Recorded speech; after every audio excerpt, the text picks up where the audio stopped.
Okay. Live is now.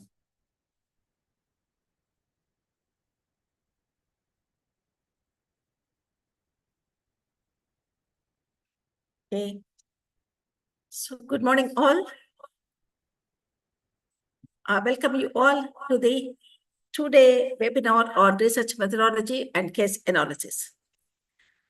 Professor Anand Pawar, let me take this opportunity to extend a formal welcome to all the dignitaries and my colleagues, Professor Anand Pawar, Professor of Commerce and Dean Faculty of Commerce and Business Management, Dr. Rabindranath, Head Department of Commerce, Dr. Radhakrishna, Dr. Srinivas, my colleagues in the faculty, and my other non-teaching staff members, research supervisors, other faculty members who joined this webinar, and my dear student friends. A warm welcome to the two-day webinar on research methodology and case analysis, to be organized on 31st August and 1st September 2024.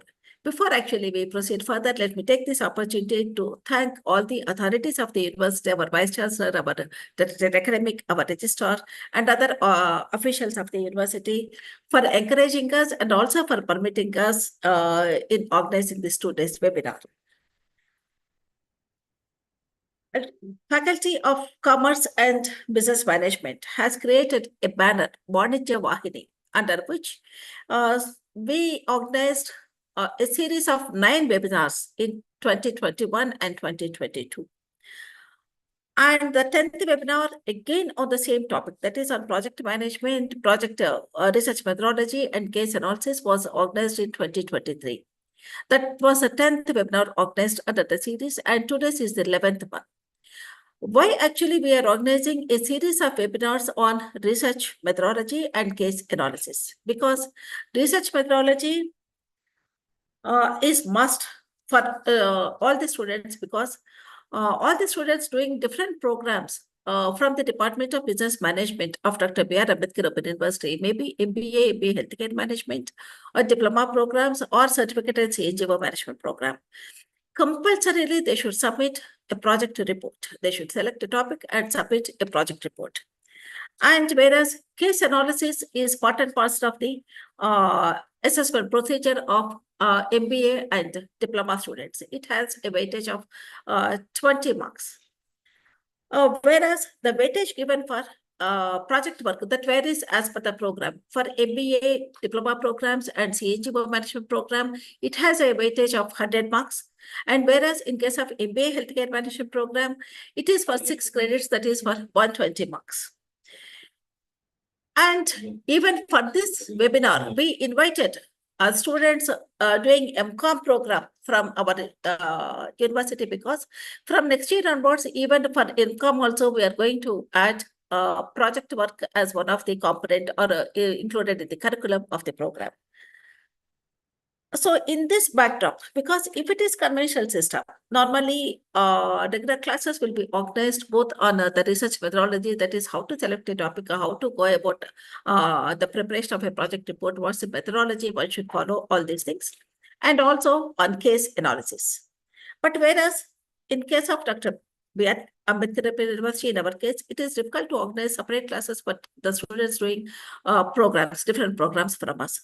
So that's why in this backdrop, we thought of organizing series of webinars on the same topic on the research methodology and case analysis for the fresh batch of students admitted every year.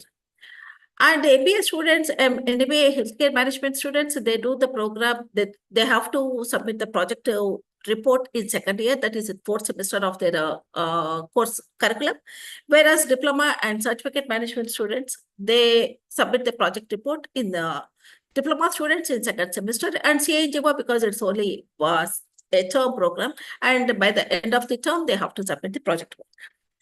So even one of the important measure taken by the department is, even the department has identified few academics and also working professionals who are interested in providing guidance to the students.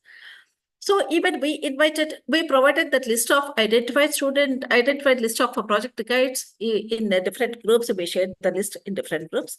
So the students can approach the supervisors as per their area of specializations and also take their guidance in the preparation of project work.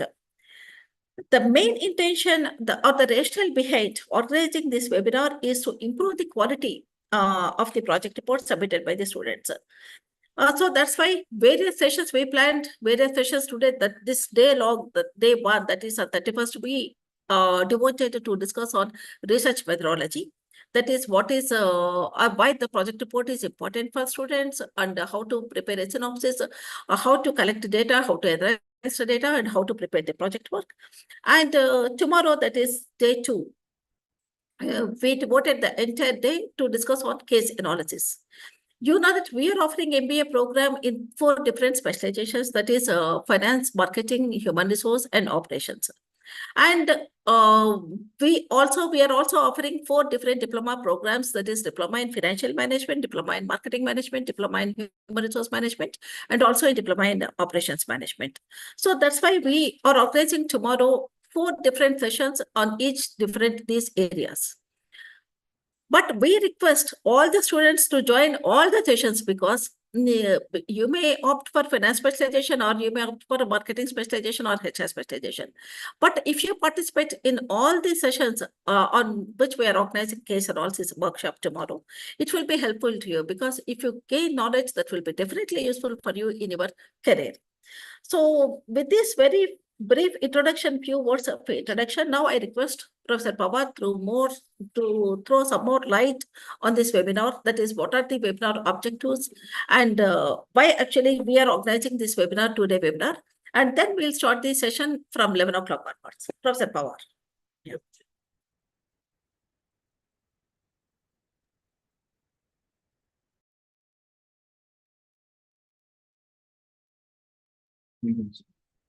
Yeah. Thank you, Madam Professor Kiranmai Garu. Can I? Yes.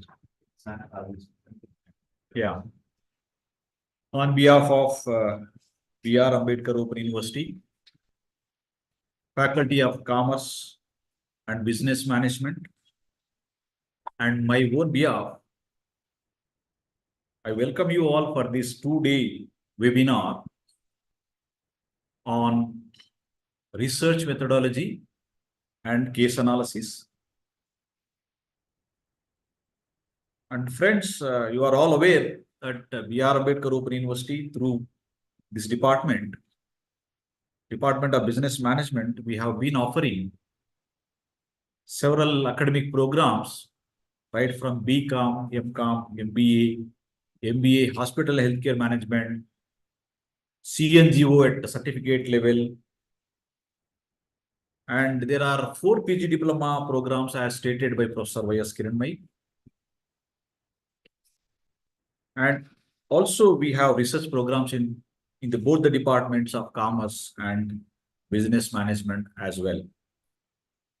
So since 1982, we have been offering these programs. And of course, few programs might have started a little later, but as of now, there are 10 plus programs offered through this faculty. And more particularly, when we talk about this 2 days webinar, this webinar is second in series because we want to facilitate or help these students who are pursuing MBA, HSCM and PG diploma programs, including CNGO certificate program, where the preparation of project report is mandatory and which is very important for all the students to understand a practical component where they take up the project report as a practical approach. So without visiting any organization, no one can learn what is happening in the organizations, particularly where are all kinds of sectors and businesses operating. So it is main purpose to make them to learn practically by visiting the organization for a period of 6 to 8 weeks, which is allocated for the purpose of project report. And very purpose of project report is to bring some practical knowledge Because every organization, wherever you go for employment or career advancement, people will ask you, what is your experience or practical knowledge? So whenever you are going through such a MBA program and management programs, definitely one has to have some practical knowledge which will help you in your career progression. So with which objective we have started this series of program through Vanijya Vahini, the platform by which we are conducting all these webinars and series of webinars to help this student fraternity. And when it comes to case analysis, friends, management education is all about decision making. So ultimately, after completion of your 1 year or 2 year diploma program or PG program, everybody will ask you what is management is all about. Definitely, one must be in a position to say management is all about management of time and decision making. So to make decisions, we have to have some situations where we can learn something out of it. So case study is one of such initiative which we have been practicing, and it is there in our examination pattern. And of course, most of the universities may not be having this, but still we have been practicing giving that case study as a compulsory question in the semester end examination, and which is for 20 marks. You can understand how important it is, because out of 70 marks of question paper semester end examination, it is catering for 20%, almost 20 marks.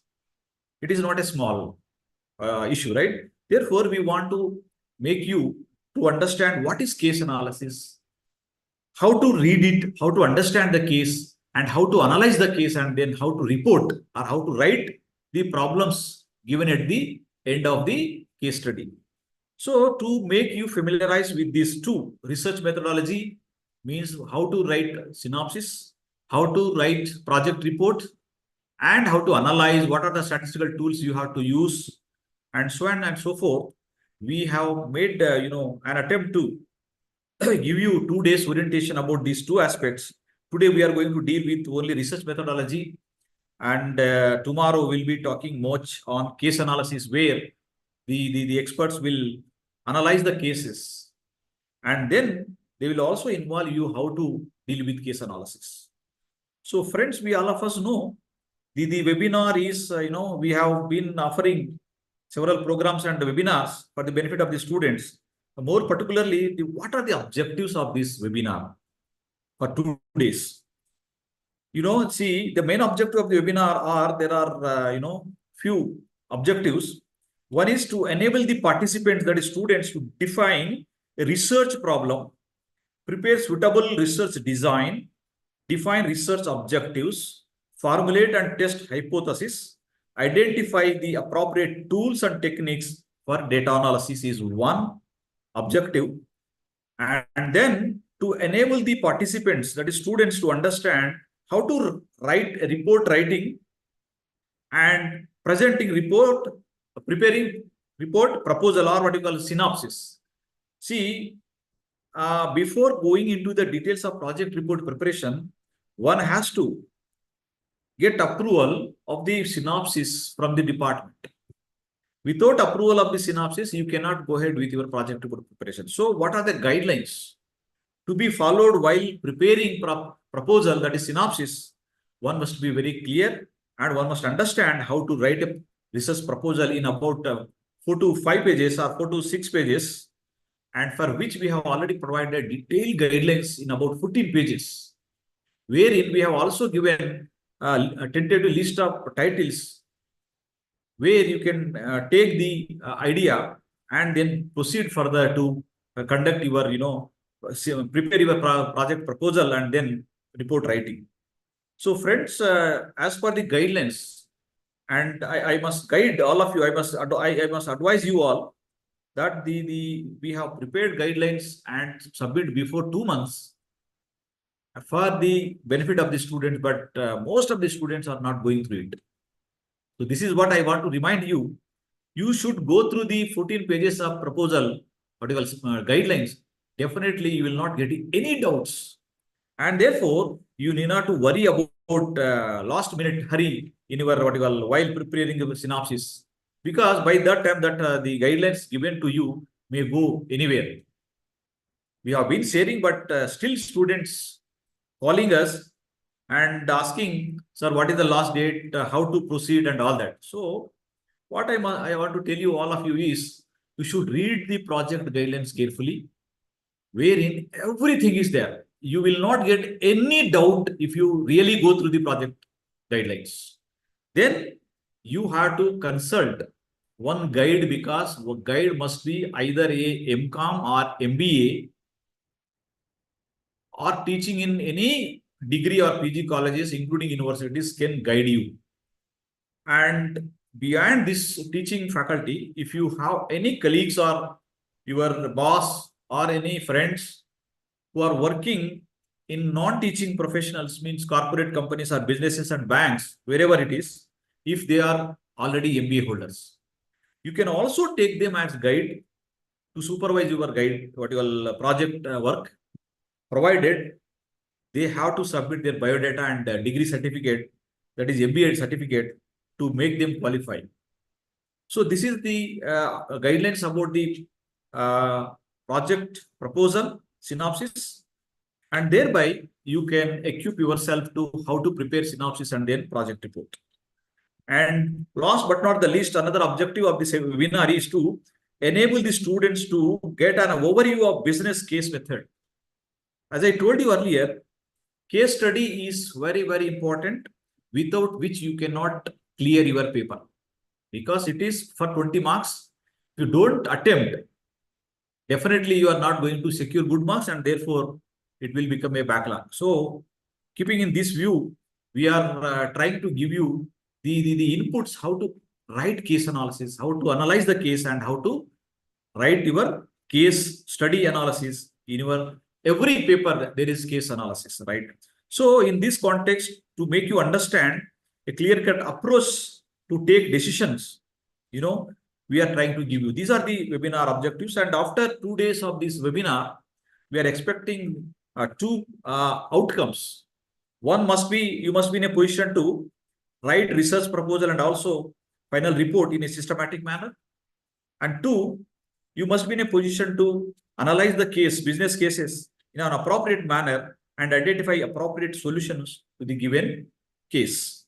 So these are the outcomes of this, webinar. And then this 2-day seminar will go like this. We have today 4 resource persons for 1 hour each.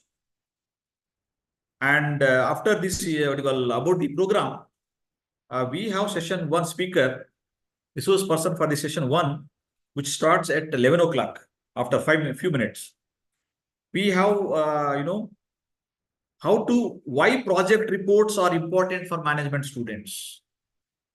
This is the topic where Professor I. Lokananda Reddy, a professor of business management, School of Management Studies, Central University of Hyderabad, is going to talk about why project report is important for management students. In fact, we requested Professor Rajashekar, but due to his hectic schedule, he in turn requested his own colleague, Professor Reddy, who is going to join us very soon. And you are all aware, Professor Reddy is going to talk on why project report is important for about 1 hour.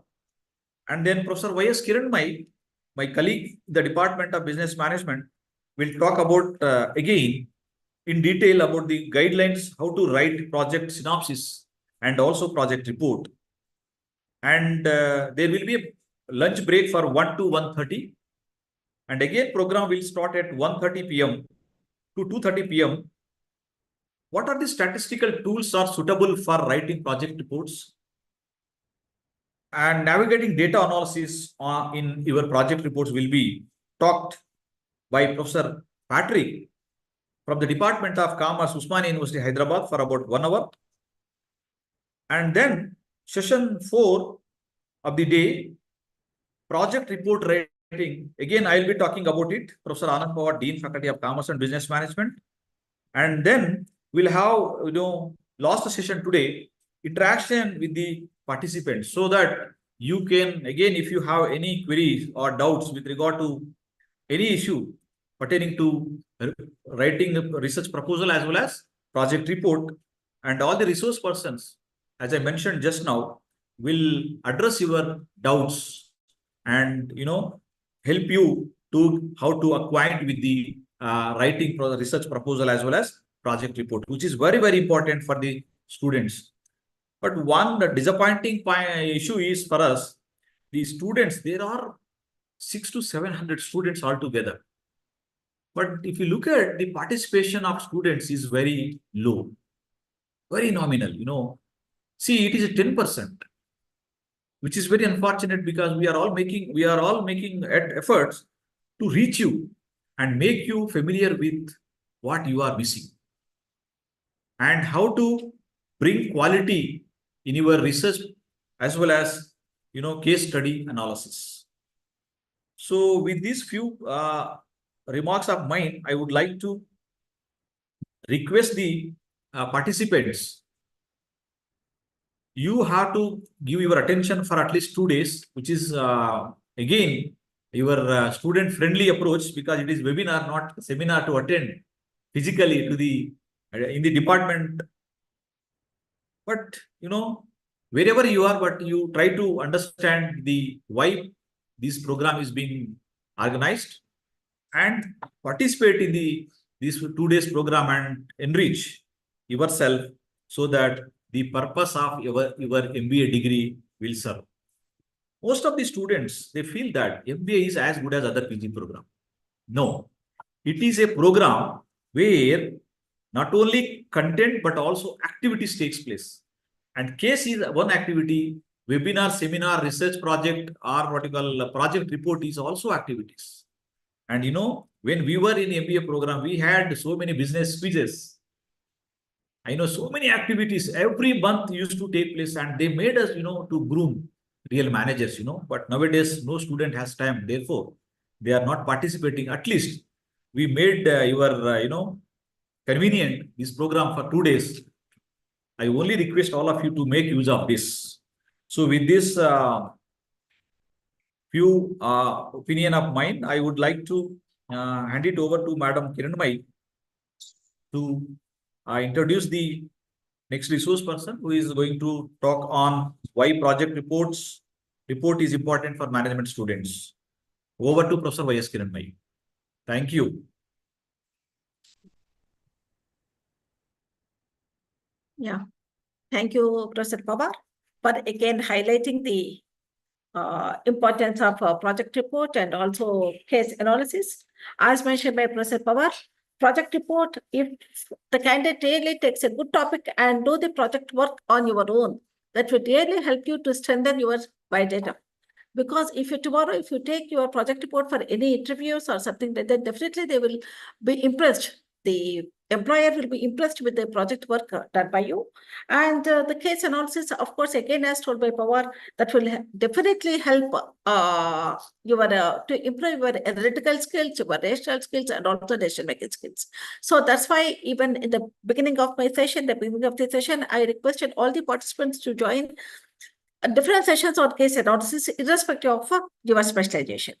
Now, it's my pleasure to introduce the resource person of the first technical session of this webinar, Professor I. Lokananda Reddy. Lokananda Reddy garu, welcome you for the session. Professor Lokananda Reddy, he is a professor in School of Management Studies, University of Hyderabad. Professor Reddy is a graduate in econometrics, postgraduate in business administration, and PhD in management science in finance area. He had published in such journals as Journal of Asia Pacific Economy, Indian Journal of Finance, Indian Economic Journal, IUP Journal of Applied Finance, Journal of Accounting and Finance, AIMS Journal of Management, Journal of Management and Entrepreneurship, etc. As a successful trainer, Professor Lokananda Reddy has designed, delivered, and delivered several FDPs, seminars, and training programs in the areas of analytical finance, pedagogy, tools in management education, case teaching, case writing, research methods, SPSS, and Excel applications. Professor Reddy is an FDP alumnus of IIM Ahmedabad, where he was trained on research methods and case pedagogy in management. As a passionate teacher in finance, his interests include corporate finance, investment analysis, spreadsheet modeling, and business analytics. Professor Reddy has designed and delivered more than 22 programs, organized and directed more than 16 programs, and he was invited as an expert lecturer for more than 100 sessions. And he published more than 30, almost 40 articles and case studies, more than 20 case studies, and 5 candidates were awarded PhD under his guidance, and at present 7 candidates were doing research under his guidance. Professor Reddy has held several administrative positions at University of Hyderabad. His academic administrative experience covers such areas as program design, curriculum development, regulatory compliance, quality assurance, accreditation, strategic leadership, and institution building. Dr. Airara holds a level of 5 certificate in management and leadership from Chartered Management Institute, United Kingdom. In addition to his regular responsibilities as professor at School of Management Studies, Professor Reddy is serving as the finance officer in charge of University of Hyderabad, where he manages a 1,000 crore balance sheet with an annual spending of about some 400 crores.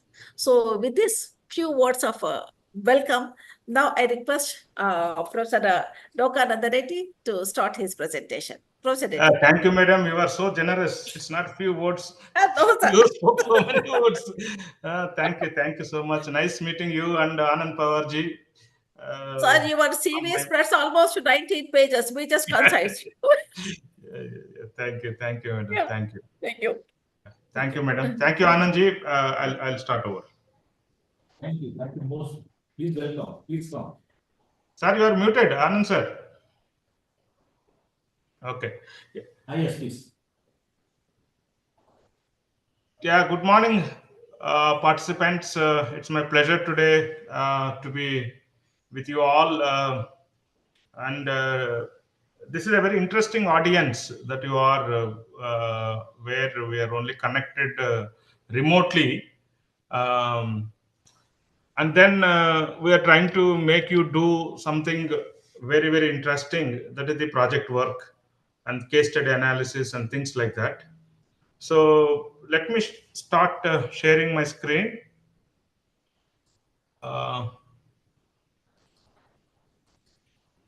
Yeah. So before we are able to see my screen. Yes, sir. Yes, sir. Yes, sir. It is visible now. So Yeah.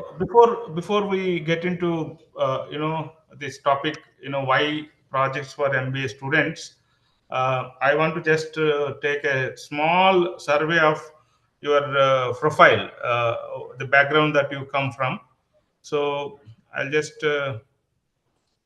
put that link in the chat box. Kindly just fill it so that we will know what are your backgrounds, and then we'll get started on that. So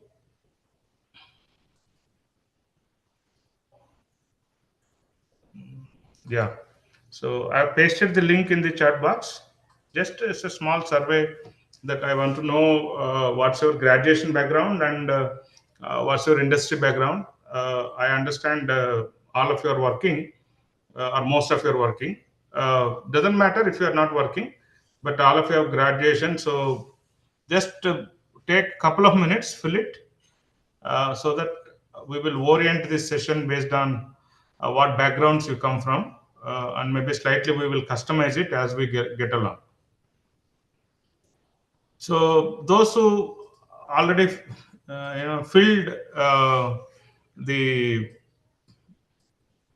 Google survey form, please start thinking about this question. Maybe I would like to take a couple of responses before I give my version of why projects, especially for MBA, curriculum, or why projects in MBA curriculum. So that's where we will start. So please start thinking about it, those who have filled it. So others kindly fill it. Let me check Where do we stand? How many of you have filled? Yeah, I got 8 responses so far.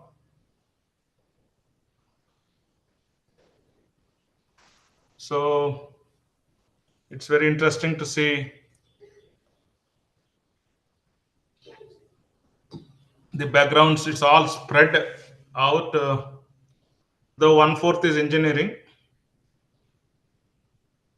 So solely, yeah, more people from sciences now, as on with 14 responses, 1/3, 33.33% are coming from sciences.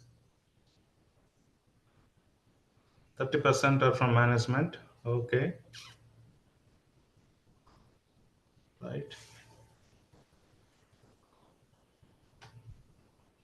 So we have people from dairy industry, healthcare, IT services, marketing, insurance, transport, finance, coaching and training. Oh, so it's a wide variety of people. Yeah, management and commerce has now gone to 41%. Right. Sciences 22%. Humanities very negligible. Engineering has come down. Once it was dominating at 25%. Now it's 13%. So most of you are trending towards management. Slowly, management background is picking up. Management or commerce. Right. Okay. Uh, this is good enough. Good enough. I think in the meantime, others keep filling. Now, let's just pause for a while and let me ask you. I could have obtained this information from Kiranmai madam or Professor Pawar, and I could have told you this is the profile of the class. Instead of doing that, I chose to do this activity. So now what difference you see? If I have told you out of so many people attending this webinar, 40% are from commerce, this many are from engineering, this many are from social sciences, this many are from humanities, versus what I have done now. So what difference you see? Participants, can you kindly respond, one or two people? Do you see there should have been a difference had I told you like that and between what we did now?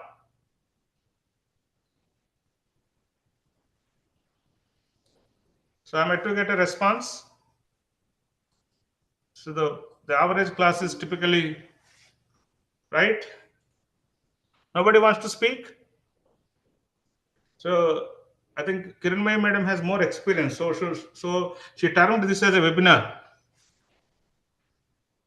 Right. So I see there are some responses coming in the chat box. Okay, Rajnikant, analyze data immediately. Okay.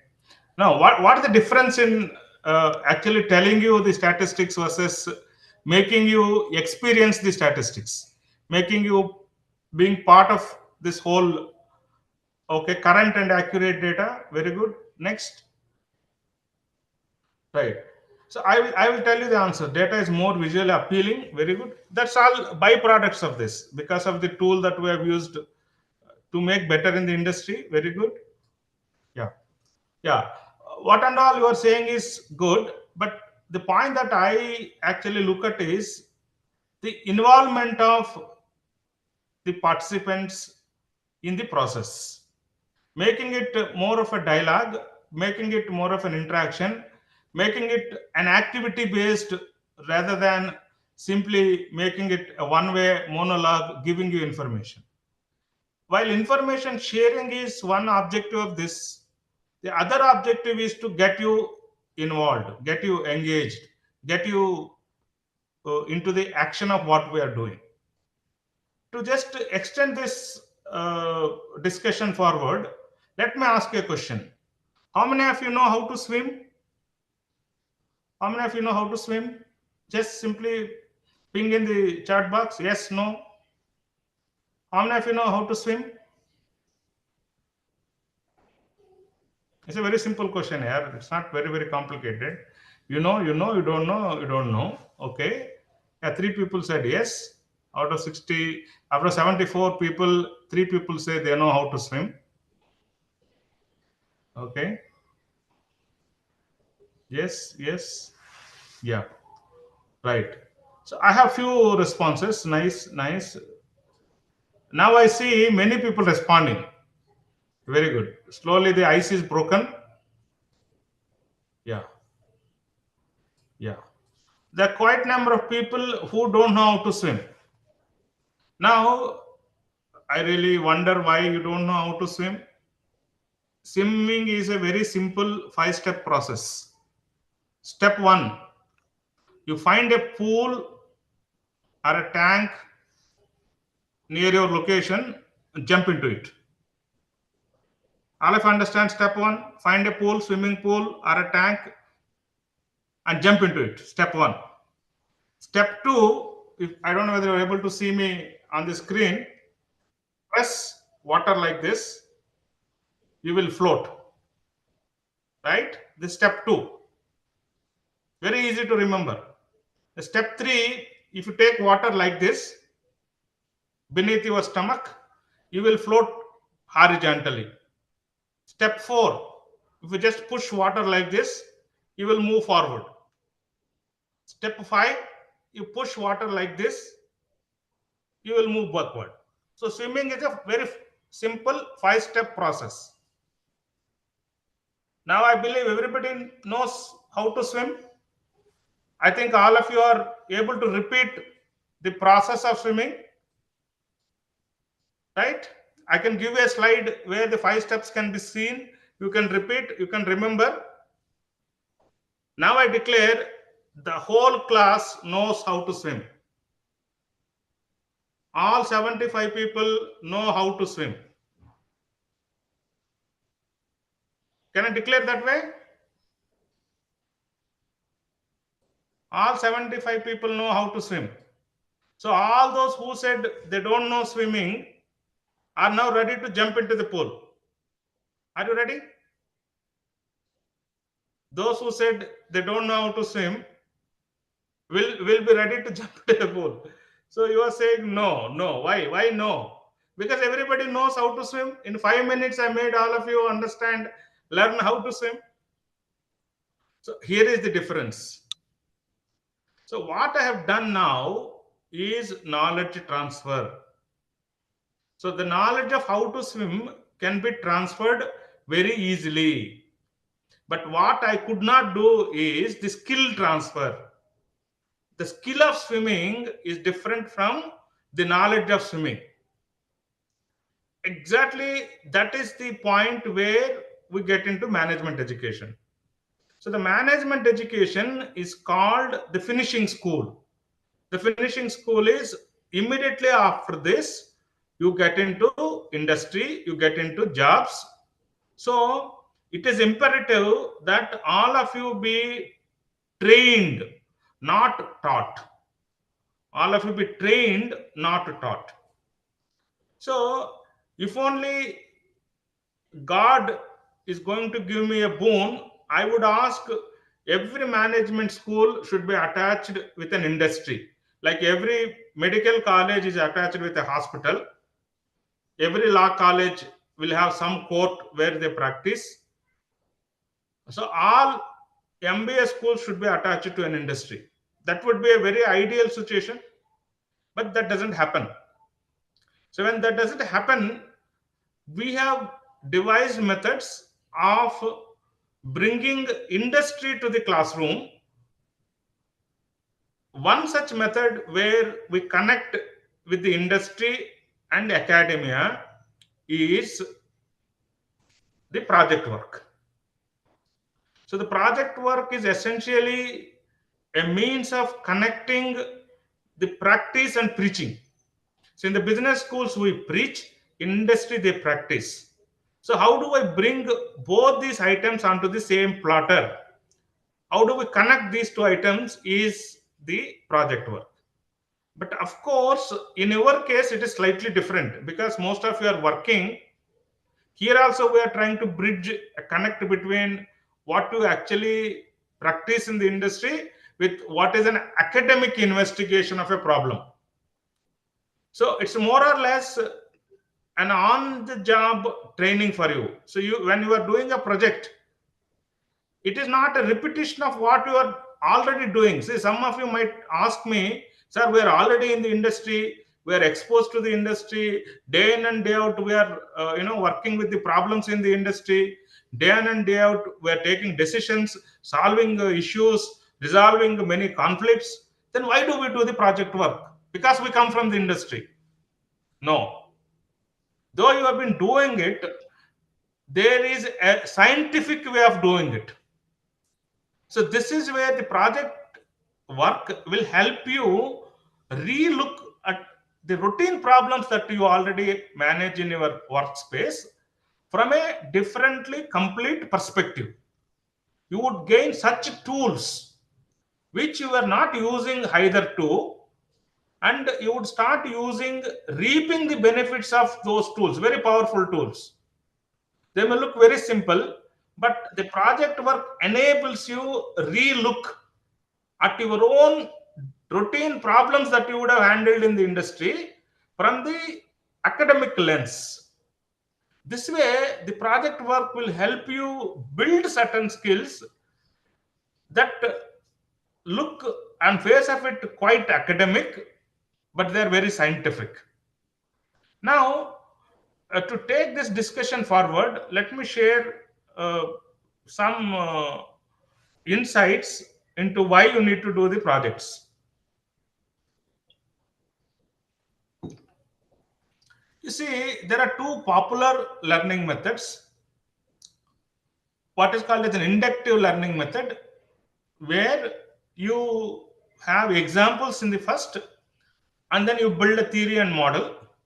A deductive method, where you have a theory and model, and then you go to examples. So, out of these two learning methods, it has been proven over time, the inductive learning method is more effective, and many students are more comfortable by inductive learning than deductive reasoning. So, if I were to put you in one of these baskets, your example space is the industry space, and theory or model space is the academic space. So you are trying to travel from the examples to theory or models. In a regular typical MBA class, we make them travel from theory or model to examples. But as an effective method of learning, examples to theory or examples to model is very, very effective. Fortunately, you are already in that basket.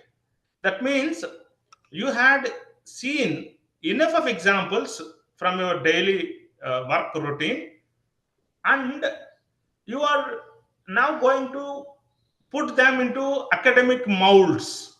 You're going to fit them into certain academic theory, certain academic model, which is going to make your knowledge more profound, make your knowledge more consolidated, make your experience verified, right?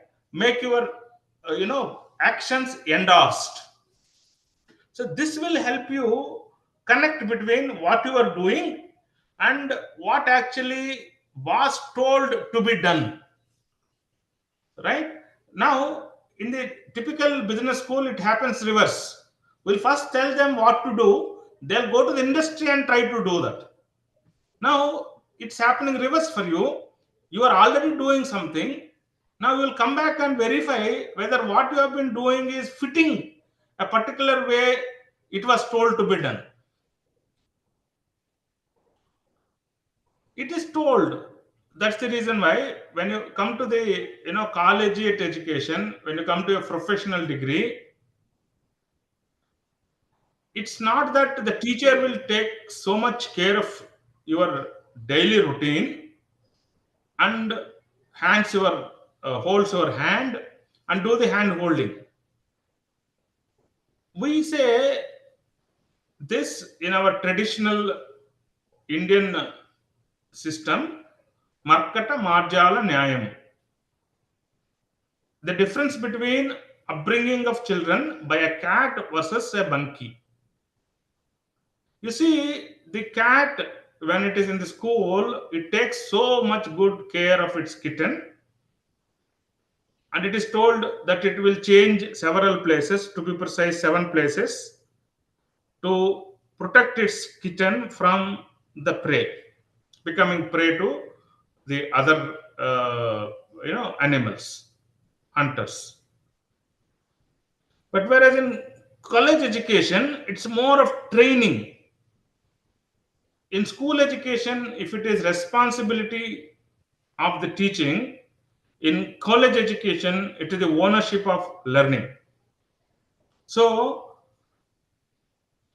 the context is completely different in the college education, and the project work fits into this context. Though there are other methods. How do we achieve the ownership? How do we develop the ownership for learning? And how do we develop the perspective building? The answer is very straightforward: by doing. When we are not able to do it, by doing means, as I told you, the industry alone cannot survive, learn on its own, and progress on its own. It requires the help of the academics to do that. It requires some technical ways of putting what is practiced, some technical ways of examining what is practiced. That's precisely called the research. Research is a scientific investigation of a phenomenon. That means the phenomenon already existed there, the practice already existed there, the know-how already existed there, and we try to build a model around it, we try to build a theory around it, we try to build assumptions around it, and make it more universal, and test its application across different situations. When by doing is not completely tenable, completely possible, we would expect at least there has to be some hands-on, if not the full time, whole time, at least some part-time. That flows into internship. It's a usual practice in many business schools that we take students and make them intern in industry for a couple of months as part of the MBA curriculum. So when internships are also not possible, then we try to approach the project. So the project is, as I told you, a connect between the industry and academia, what is being preached versus what is being practiced, what's being done versus what's being told as to how it has to be done. But in our case, the direction is reversed. Instead of academia to industry, you are from industry to academia. And we follow such methods as role play and case method. I'm glad to know from Professor Pawar sir's remarks that they have planned few sessions on cases as well. And if you look at how old are these methods, let's say typically in the Indian context, we know of all these Vikram Betal stories, Panchatantra stories, Akbar Birbal stories. Each of those stories is a project work. Each of those stories is a case. Each of those stories is a caselet. The traditional skill building happens, right? From role play to engagement to ownership, which finally leads to skill building. And please go back to my example of knowing how to swim versus having a skill of swimming.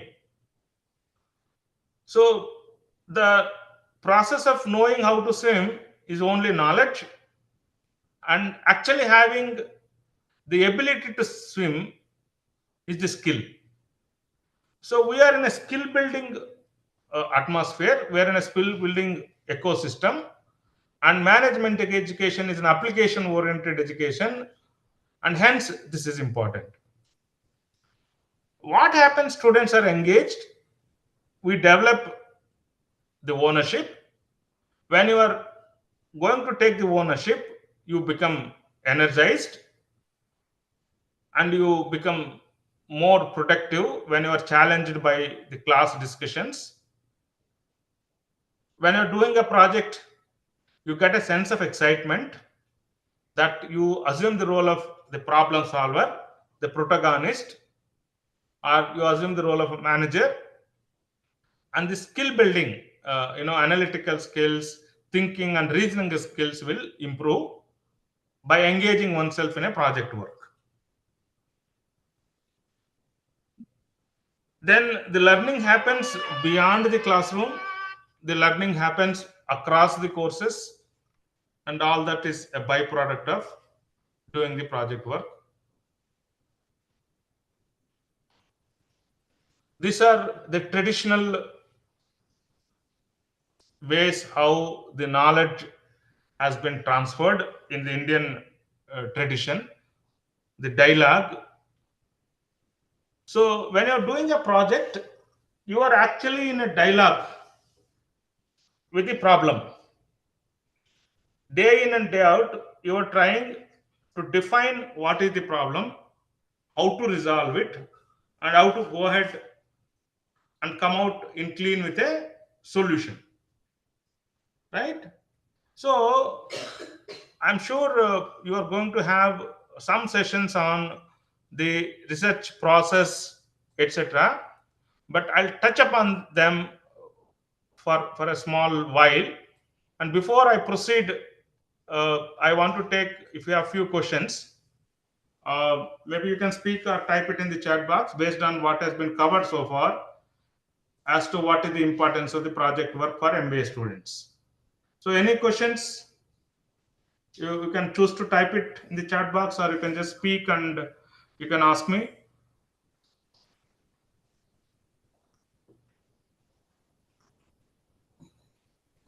Any questions at this point in time?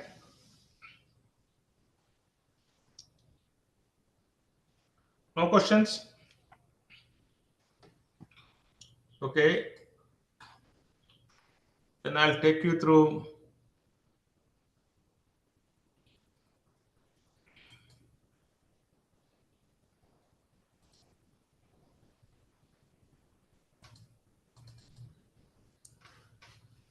So one of the important things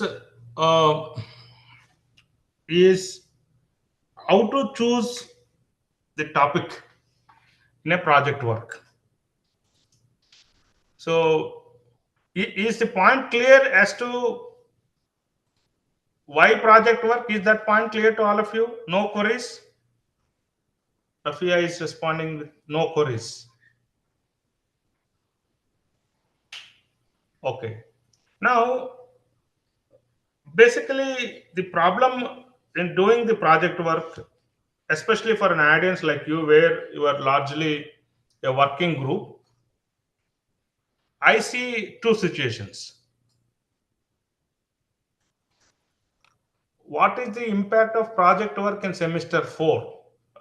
I think this is a more academic, this more structured course related question. I think somebody will answer you later from the office. I'm not sure about it. I'm only covering, the not the operational aspect of the project work, when it happens, and then how many credits or how many marks, how is it evaluated. That details I'm not aware. Maybe I think, Sang, you will have to wait to somebody else will answer this question. Yeah. Okay. So, sure. That's fine. Okay. Now, basically, because you are already working, let us discuss as to how do you choose the project work. I heard Professor Anand sir telling you that you can have your own people from circle to guide you something, guide, etc. But the very basic question is, for example, you are already working in HR. Otherwise, you are already working in marketing. You are already working in finance. So, how do you choose on what topic you should actually do your project work? Any perspectives on this for you? Just give me a couple of responses. In the meantime, I'll try to take you through a small presentation of how it is to be done.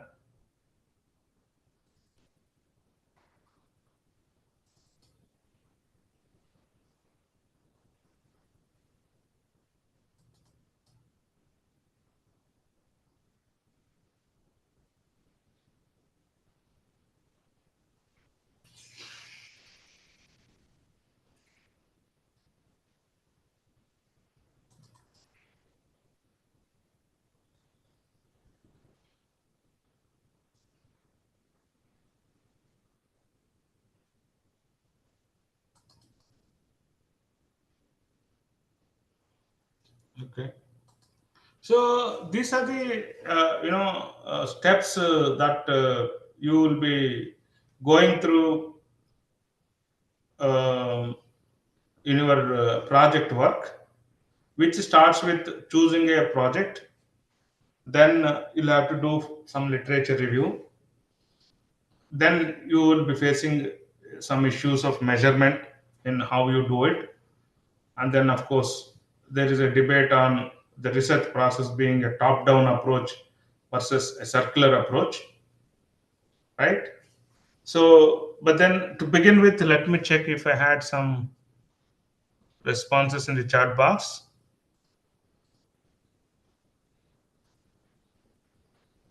Yeah, I have some responses.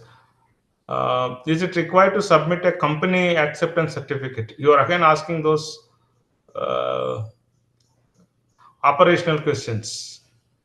Yeah, this will be answered by somebody later, Mr. Sriman Narayana. The university will answer those questions. Based on the specializations we opted for and the field where we have interest and experience, very good. Which helps to enhance your more work, which, right, very good. More guidelines from the project guidelines, but so many guides said that no, I'm not working on like that. Okay, right. So see, there are some questions that you are posting which the university will answer. I have no knowledge of that. Whether a company certificate is required or you can give a self certification, etc. That will be answered sometime later, maybe in one of the sessions, I believe. Okay. Now, yeah, it's good that you have to choose the topic which will improve your experience, which will improve your skills, etc. That I agree. But how do you narrow down to a topic? For example, let's say you are going to work in HR. Now, what is currently trending in HR? Can you just ping some topics that you can actually explore? Can you ping some topics in the chat box? What is currently trending in HR? Let us start from there. We'll go to then each one of the topics. Maybe that would help you as a starting point. Okay. So yeah, you can narrow down on your interest. That I'm agreeing, but can you just voice out some topics that are currently trending in HR? So how many hard of Srivan Narayana, again you are asking the questions. Okay, that. You are from operations, Sang. Okay, we'll come there. We'll come there. Recruitment. Yeah. Recruitment is quite broad and then it has been researched upon, etc. How many of you heard of moonlighting? How many of you have heard of moonlighting? Just say yes or no. How many of you heard of moonlighting in HR?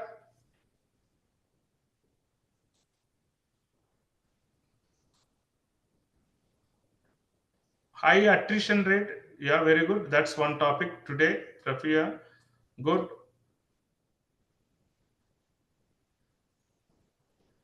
Yes to moonlight. Yes. Now, this is a very interesting trend. Moonlighting is a very interesting trend, and many companies are interested in how to handle this. Many people are worried about the effects of moonlighting. So, yeah, Sriman Narayana, moonlighting is especially a case where you try to work to employers at the same time without the knowledge of the other, right? So many people are doing it, especially post COVID, where you are not required to go to the workplace physically. People are logging into different employer spaces at the same time sitting at home, right? So the effects of moonlighting, uh, actually the moonlighting is byproduct of work from home. Actually, you can start from there. So from work from home, there are several issues. There are several issues of work from home. We only see uh, what is seen, but as a researcher, as a project investigator, you need to see what is not seen. See, for example, work from home, we always think in terms of the impact on the productivity. That's a quite general way to look at. So, is work from home impacting productivity of the people in the software? Is work from home having an impact on the profitability of the software firms, etc.? Are very general topics. But how many of you know the work from home has increased, quote unquote, the diverse applications in India? It's a very, very interesting. There are a lot of news doing around that now the diverse applications has a connection to work from home.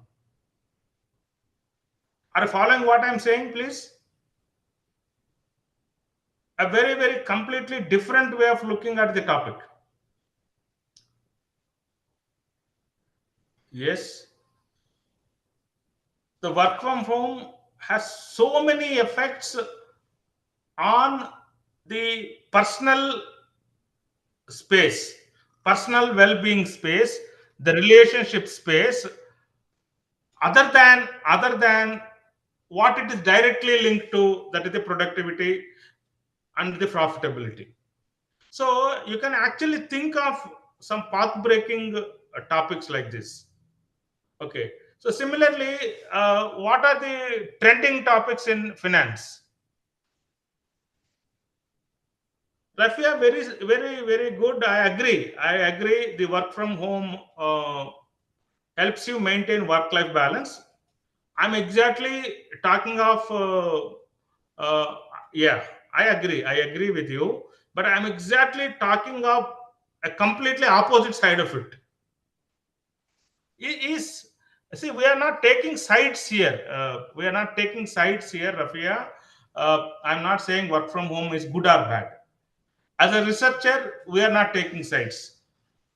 As a researcher, our interest is only to explore and see what data says about what is being hypothesized. So what is hypothesizing, what is hypothesis, is that you have a perspective of what is happening. As Rafia typed in the chat box, the work from home helps maintain work life balance is a hypothesis, and the work from home results in minimal use of resource utilization is a hypothesis. So whether this hypothesis is going to be supported or is not going to be supported depends on the data that you are going to collect as part of your project work. So now we have got into the research process in a very lighter way. Now, when you have a broad topic, along with it, you are also having a hypothesis. And you exactly do the project work to find an answer to this hypothesis as the data speaks. So the data may be in support of the hypothesis, and the data may be not in support of the hypothesis. And the same hypothesis is supported by one researcher in one context, and the same hypothesis may find, evidence against it in some other context by some other researcher. That is also possible. But what is important is, from a very broad topic, you narrow down yourself to a specific topic, and within that specific topic, you pick up a couple of hypotheses. Hypotheses are the perspectives, the assumptions, or what do you think about the whole scenario is the hypothesis. And then you build a methodology, you come out with a design as to what data needs to be collected, what statistical technique has to be used to either, with the outcome being either you support the hypothesis or you do not support the hypothesis. Okay, it's clear. Now, Monica says that mutual funds is the trending topic. Excellent, that's very important. Mutual funds as a broad topic is very, very interesting. In the last 10 years, the assets under management in the mutual funds have increased from 6 lakh crores to 25 lakh crores. So 6 lakh crores to 25 lakh crores is almost 4 times. Almost 4 times it has increased in the last 10 years.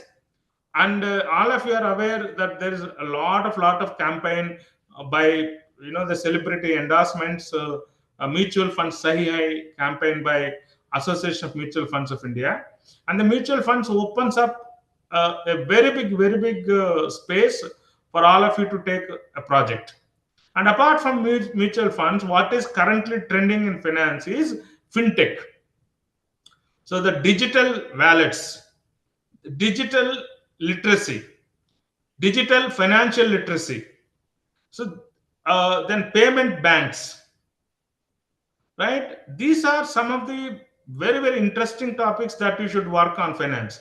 So why I'm giving you this guidelines is, if you are already working in the finance area, what you do in your office, what you do in your own company is one part of it. A completely bigger, different world exists outside your space of operations. So project work is one such opportunity for all of you to explore and try to know something more about something that you do not know. So you always try to, start with a very broad topic outline, then narrow it down to such a level of a topic where the topic becomes more specific, measurable, then attainable. So you all know that the acronym of SMART: specific, measurable, attainable, etc. Okay, so these are some of the topics, and there is a lot of interest on what's happening with the BRICS, and then a lot of interest is on cryptocurrency in finance. These are some of the topics that you can actually explore in finance. So some of you are from marketing in this group. What is trending in marketing? Can you please just tell us?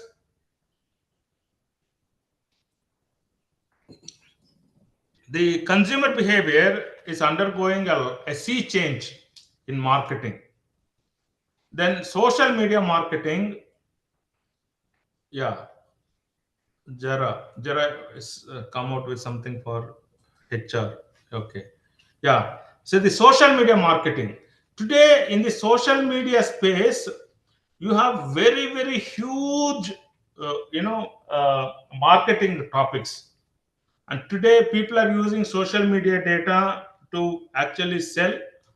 And even the WhatsApp as a medium of marketing is gaining importance. Facebook as a medium of marketing, right? Yeah. Brand safety and advertisements. Yeah. See, the advertisement is a generic word. What I'm going is to specific things. Today, there are a lot of businesses that are run based on simple WhatsApp and Facebook, and a lot of things happening around that. So if you are into marketing, the area to look at is the digital marketing, which encompasses the marketing through Facebook, marketing through WhatsApp, marketing through YouTube. So YouTube has, digital marketing. Very good, Rafia has typed it. So this is a very interesting topic. And somebody in operations, somebody said he's into operations. Sangha, somebody in operations space. What are the topics that are trending today in the operations space? Any idea what is happening in operations space? See, the supply chain. Supply chain, ERP, you're right. Enterprise resource planning is picking up a great deal. Supply chain and supply chain analytics is what is actually trending in operations today, as far as my knowledge goes.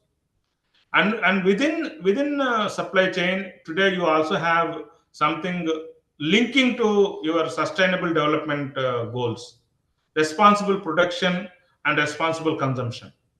A lot of work is being done on sustainable development goals of United States, and where in operations the responsible production, responsible consumption is a very important thing. If you're typically doing certain topics where you have access to, because you are from working group, if you are having access to the hard data, to the shop floor, you can have a lot of topics done around inventory.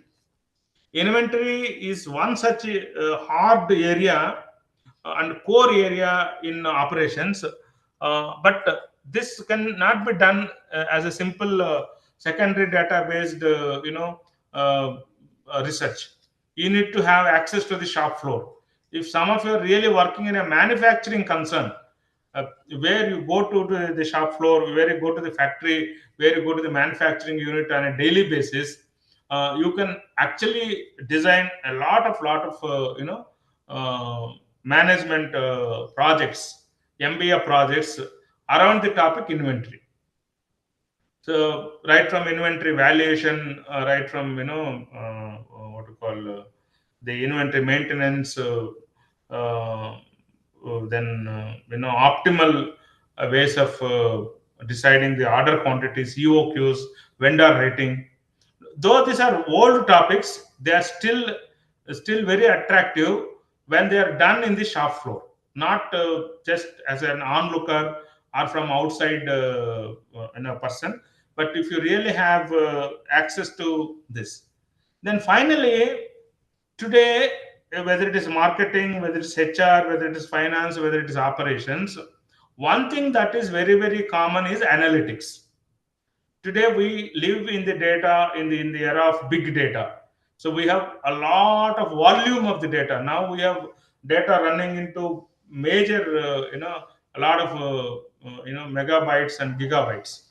So when 1,000 rows used to be a big data once upon a time, now 1 lakh rows we are dealing with. Even Excel sheets once used to actually accommodate about 20,000 rows. Now is accommodating up to 1 lakh rows. It can handle 1 lakh rows, because that is the size of the data today we are talking about, big data, which is having a lot of volume and lot of variety. So when you look at the big data, another characteristic of big data is variety, and then you have a lot of variability in the data and veracity in the data. So there are 5 V's of big data. So one area is whether you do a marketing project, whether you do a HR project, whether you do a finance project, whether you do a operations project, can we aim for something very big data is something that you can keep in mind. Then after big data, today we have sophisticated statistical tools. We have right from classic regression, right? You have such tools like structure equation modeling. You have machine learning tools, supervised learning, unsupervised learning. You have NLPs, natural language processing. You have LLMs, large language models, right? A lot of activity in the analytics sphere is already available to all of us. I'm sure some of you would be already working on those platforms. So if you can bring together into your project an analytical dimension. So that would help you a great deal and enhance your, the skill set. So this is some of the views that I had. We can have a couple of questions now if you have on what we have spoke as of now. Otherwise, I would like to kind of summarize what we have spoken as of now. Any questions at this point in time? Any questions from you on what we've been discussing?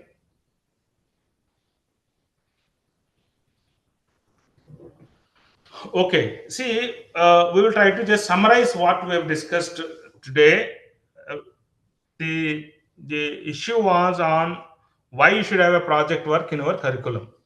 The answer was very, very simple. It is that MBA is a finishing degree. MBA requires, a different perspective building, though the problems continue to be the same. Now, it is done in two ways. Once I said academia to industry, two is industry to academia. But I have concentrated more given the kind of audience that you are.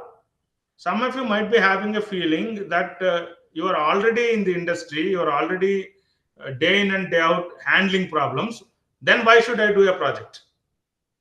The answer for that is very, very simple. As I told you, you have been solving the problems, but now you are getting equipped with a scientific way of looking at the problem, a scientific way of investigating on the problem, a scientific way of developing alternative solutions to the problem, a scientific way of evaluating those solutions, and a scientific way of choosing which solution is optimal. And with the help of the project work, you will also be introduced to applying the data validation and data analysis techniques.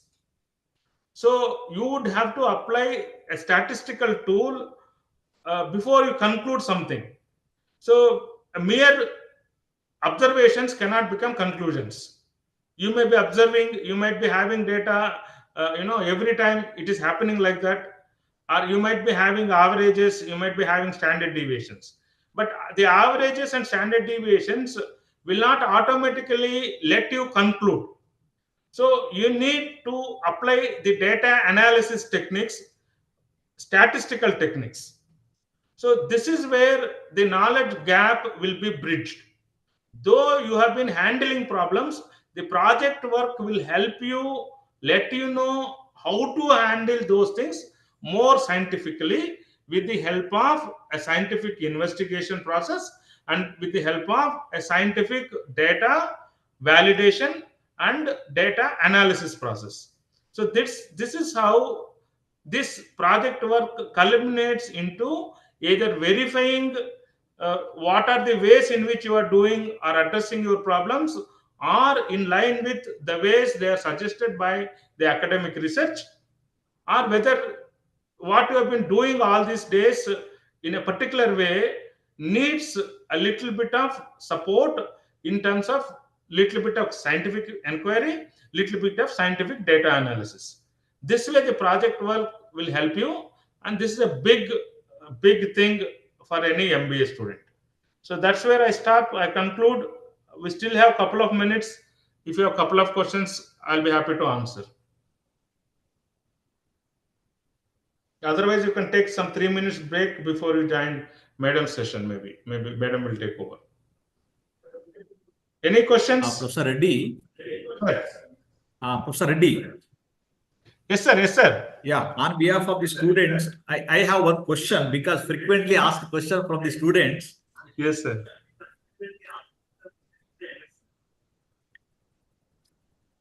Several other programs do not have any project report, which is very difficult in nature.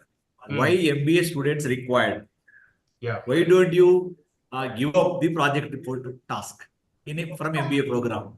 This is generally asked by the many students. Yes, please. sir.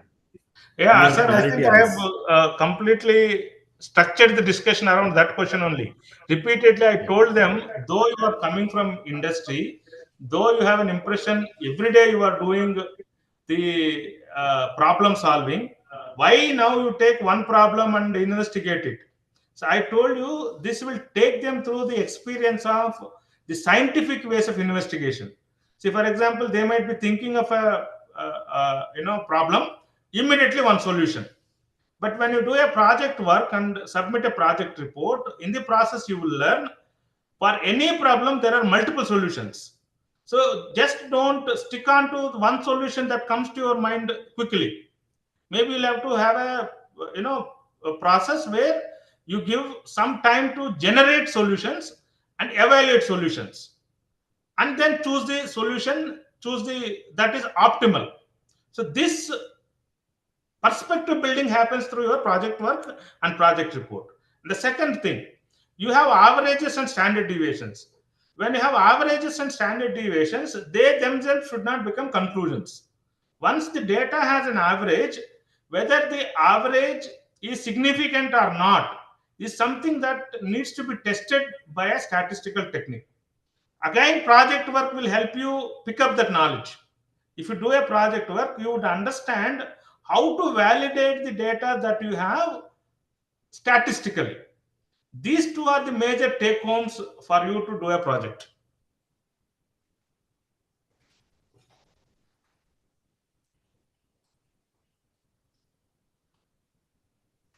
Yeah, already people started. Sir, you are in mute, sir. Anand sir, we are not able to hear you. Anand sir, you are on mute. Okay. Yeah. Thank you, Professor Reddy, for a wonderful talk on, why project reports are required for MBA and management students. He also highlighted on how the MBA program is inductive approach to deductive approach by taking cat and monkey as example, how they protect their kids and making school education and university education difference. And by and large, when we talk about why management student requires this project report is to make their learning more experiential. So we call it experiential learning. Yes, sir. Agreed. This is how I can sum up the talk of, Professor Reddy. Now I call upon Dr. Radhakrishna, Assistant Professor, Department of Business Management, to propose formal vote of thanks in brief to Professor Reddy, to our speaker. Dr. Good morning. Yeah, good morning, sir. Thank you, sir. I'm Dr. Radhakrishna. On behalf of Department of Business Management, I thank Lokanath Reddy, sir, for the first session of this research methodology and case analysis. So that this is a great session, sir, because you have taken the background of the students as well as based on the data of the students, your session gone in such a way. And so you are speaking about why it is important for the students of MBA and PG diploma and the students, sir. So the session is very interactive and which is very great, sir. Thank you very much, sir.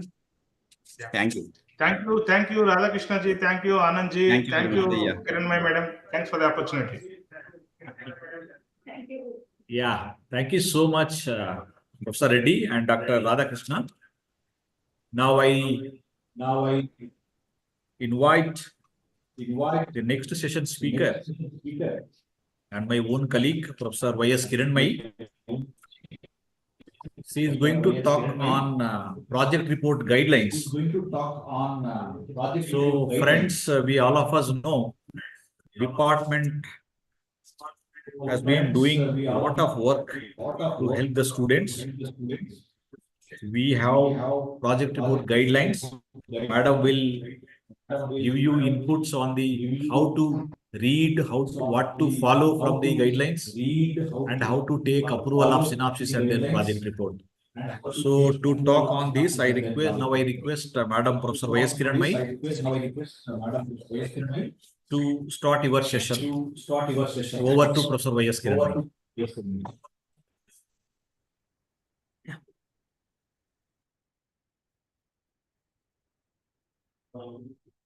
Your project work, which starts using a project.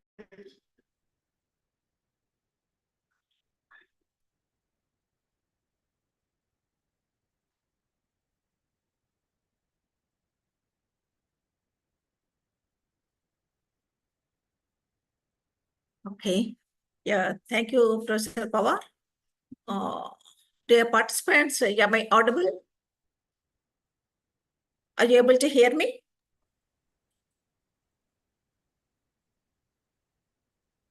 Okay. Yeah. Good afternoon. And thank you, Pawar. Now the session is on preparation of project work proposal or synopsis. This is the second one. Actually, we arranged all the sessions of today's program in a sequential manner. First of all, what is the importance of project report for the students studying various programs in management field? And the second one is what is how to prepare the project synopsis or an abstract, and then how to collect the data, how to analyze it, and then how to prepare a project report. All the sessions are arranged in a sequential manner.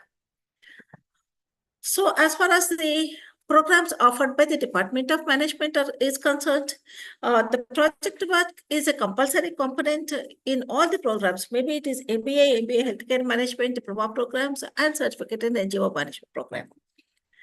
And from the next year onwards, even the students going to enroll into MCOM program, for them also the project work is included in the curriculum as per the National Education Policy 2020. You all, I think most of you might be aware that as per the NEP, now the project work is a compulsory component even at undergraduate level and also in various programs at postgraduate level other than the professional programs. So far, the project work is mandatory for professional programs like MBA and other BTech or other professional programs, law or other professional programs. But whereas now, as per the NEP 2020, project work is mandatory for all programs.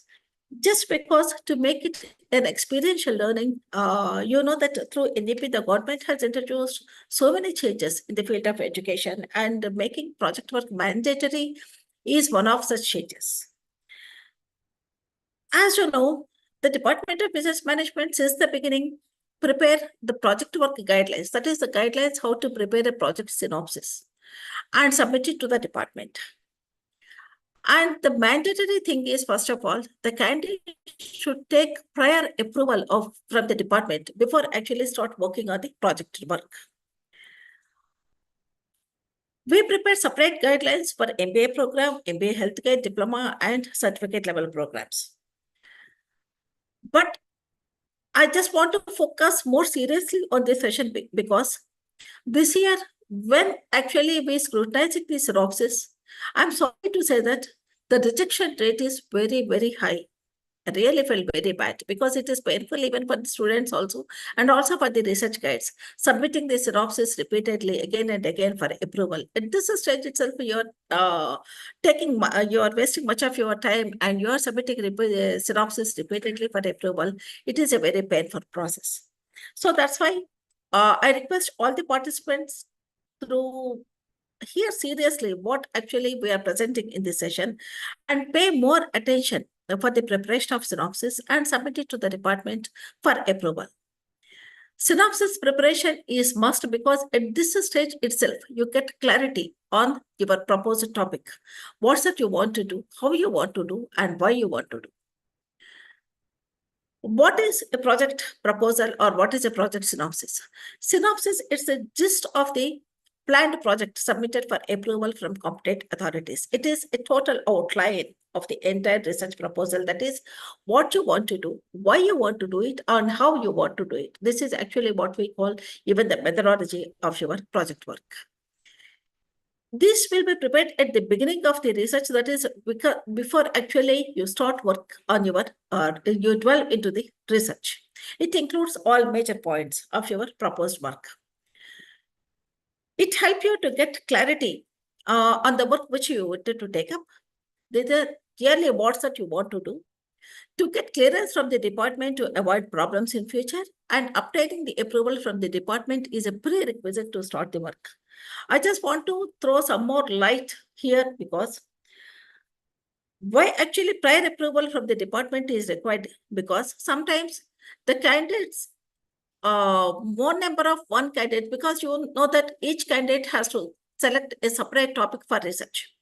And unlike other professional programs like engineering, in case of engineering, it is a group research work. But here in case of management, it is every individual has to select a topic separately and then submit a separate report. But suppose sometimes two candidates are selecting the same topic, the same organization, then your synopsis will be rejected. The department will give first come, first served basis. The department may give approval for the candidate who submit the synopsis early, and automatically the synopsis or the same topic in the same organization submitted by the another candidate may be rejected. And in that case, we advise the candidate to change the topic. So here, taking prior approval is must. And then one more point here is, with our experience, we know which organization is a genuine organization, which organization is a fake organization. We are receiving permission letters on the fake letterheads of many organizations.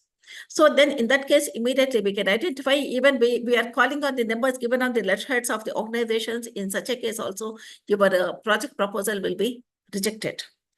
And another reason why your project synopsis may be rejected, because you know that there is a ceiling on the number of candidates permitted under each supervisor or under each research guide.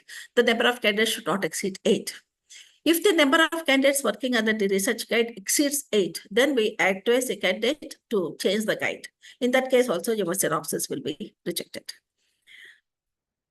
And now I would like to insist upon that before actually you start working on your project synopsis, I request each and every candidate, I research even the research supervisors, to go through the guidelines clearly before starting your work. అరటి పండు వచ్చి చేతిలో పెట్టినట్లు అని చెప్తాం కదండి, అంత క్లియర్గా ఇస్తున్నాం మేము గైడ్లైన్స్. అవి ఒకసారి చదువుకుంటే కనుక సీరియస్గా అసలు 99.99% డౌట్స్ అనేది రాదు క్యాండిడేట్కి. But normally we receive calls, madam, what is project work? How to select a topic? Who is the research supervisor? All these questions normally we raise either through phone or in the WhatsApp groups. If you really go through the guidelines seriously, 99% of all these doubts can be cleared without wasting your time and without calling the department, without wasting our time also.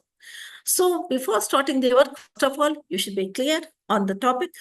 And you should take prior approval. And one more problem which we are facing is, at the time of our examination, without seeking approval from the department, the candidates are bringing the project. That is totally, absolutely wrong. So first of all, prior approval of the on the topic from the department is must. So before writing the synopsis, and we already told that the candidates should select a topic in their specialization area. Exceptional cases, if you want to do a topic from any other area, not specialization, general areas, okay, you may be permitted. But you have to select a topic from your specialization area, particularly the MBA students. For MBA healthcare management students, there is a specialization. So in their area of interest, you can choose a topic. And then shortlist some 2-3 topics, approach a guide, and then finalize one topic in consultation with your research supervisor, and then approach the organization. So if the organization permit you to go ahead with the same topic, you can. Otherwise, sometimes the organizations also may suggest some topics to the candidates to do some research on them, if they are really serious. So in that case, you can change your topic as per the advice of the organization selected for your study. So shortlisting the candidates, approaching the research supervisor along with your proposed area of interest, and then finalizing with your research supervisor and selecting an organization. This is must. So there is a format to prepare a project synopsis, and the candidate should prepare the synopsis, and the synopsis should run into some 4 to 5 pages maximum, high side. So as per this format, the synopsis should be prepared and submitted to the department for approval.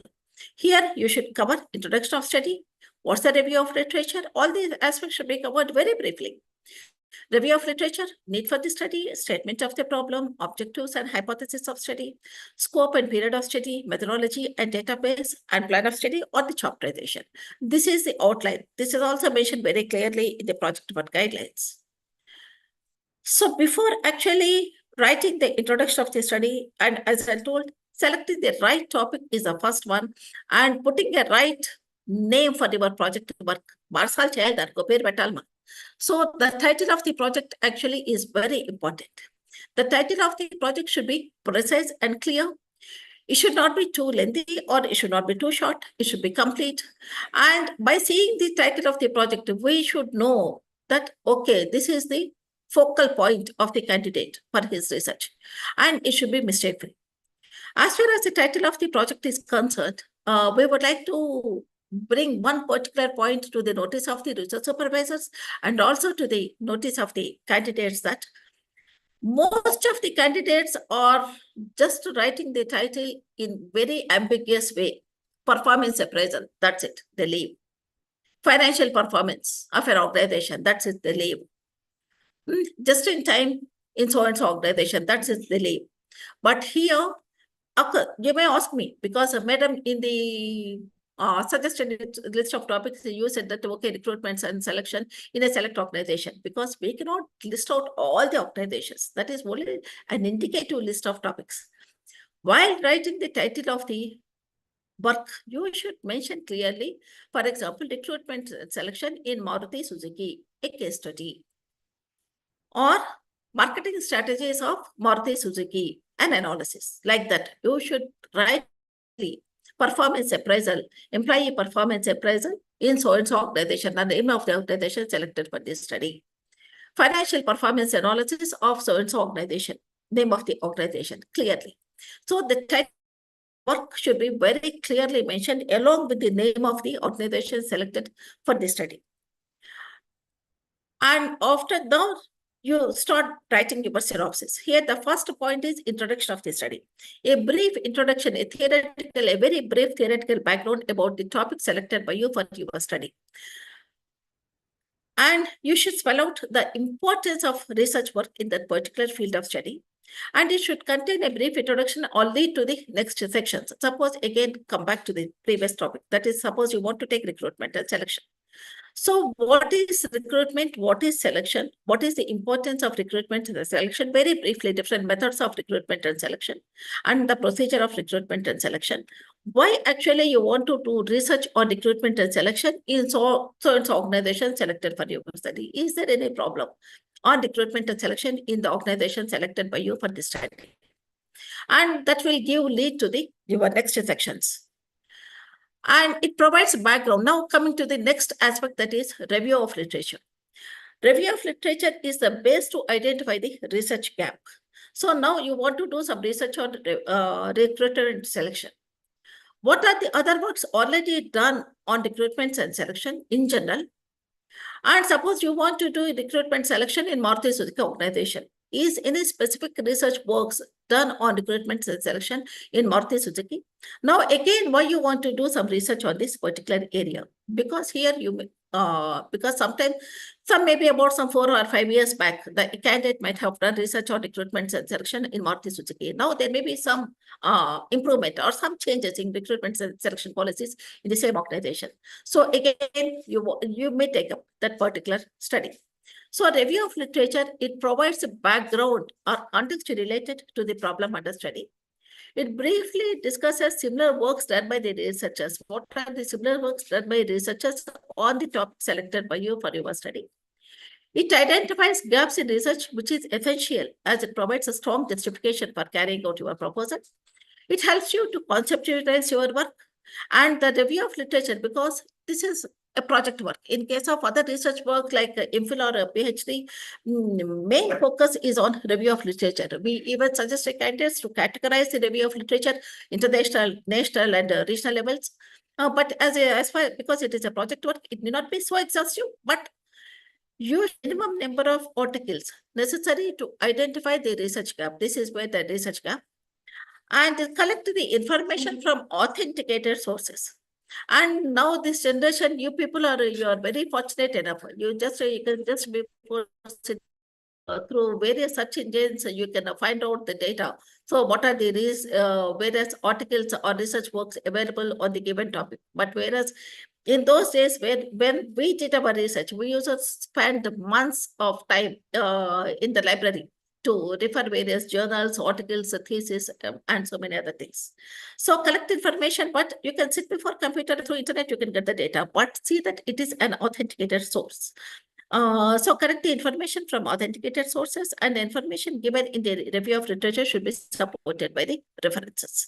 So this is how actually you should review the literature. And there is a prescribed format to write the review of literature. And now, based on the review of literature, now you identify the research gap and the significance of the study and the rationale of the study. So what's the research gap? As I mentioned just now, on the same recruitment and selection topic, some 4 or 5 years back, some candidate might have done in the same organization some work. Now there may be some changes. So you want to conduct some research again on the same topic in the same organization. Or on recruitment selection process, if somebody has not done any work in Maruti Suzuki, now you want to take up some work. Or previously, some have done recruitment selection process in a particular, because Maruti Suzuki is a very big organization, they're busy. So somebody might have done some research on recruitment selection process taken up by the management in a specific department or 1 or 2 departments. Now you want to cover some more departments or one geographical area. Now you want to take up some other geographical area. So that's how, based on your review of literature, this is the work done previously. Now this is what I am going to take up. How your work is different from the previous works. So it shows a problem or area on which research was not done or did long back, was not done so far. So nobody has done any research on the select topic, or did long back, or sometimes you might have missed in review of literature, because there may be hundreds and thousands of works and we are all human beings. We may not review all the works. So not reviewed or covered in the existing studies or publications. Or, okay, leave all these things and all put together, you can think out of the box and select an innovative topic as told by Professor Lokananda Reddy. You can choose some trendy topics and some current ongoing topics to do some research, so that really you can contribute some work to the research field, and also you help the organization in the select topic. So this is how you have to identify the research gap. Significance of study. Okay, research and recruitment selection, somebody was already done some research. Again, what is the necessity to do some research again on the same topic, again in the same organization or some other organization? Is there any problem? So what is the justification or reason for taking up a particular study? What's the importance of research in this field of study? So for this, first provide and discuss existing data on the topic, and based on the background, you identify the gaps and issues. And it also elaborate this also, your work also should contribute, so it should lay some foundation for the future research. So it also elaborates the research topic's importance and impact on others. That is what is your contribution to the field of research.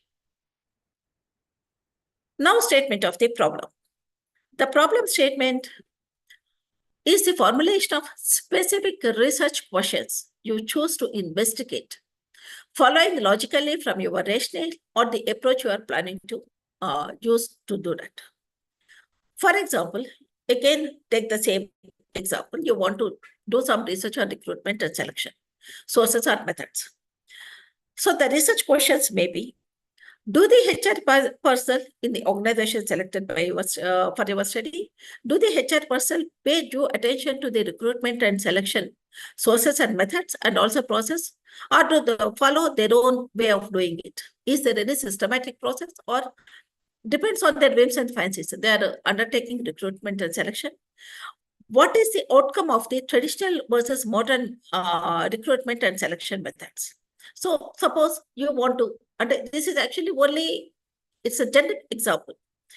Depending on the scope of your work and your topic, you have to formulate your own research questions, your own the study objectives, your own hypothesis. So this is only a generic example. So how actually, what is the attention paid by the managers to do recruitment and selection?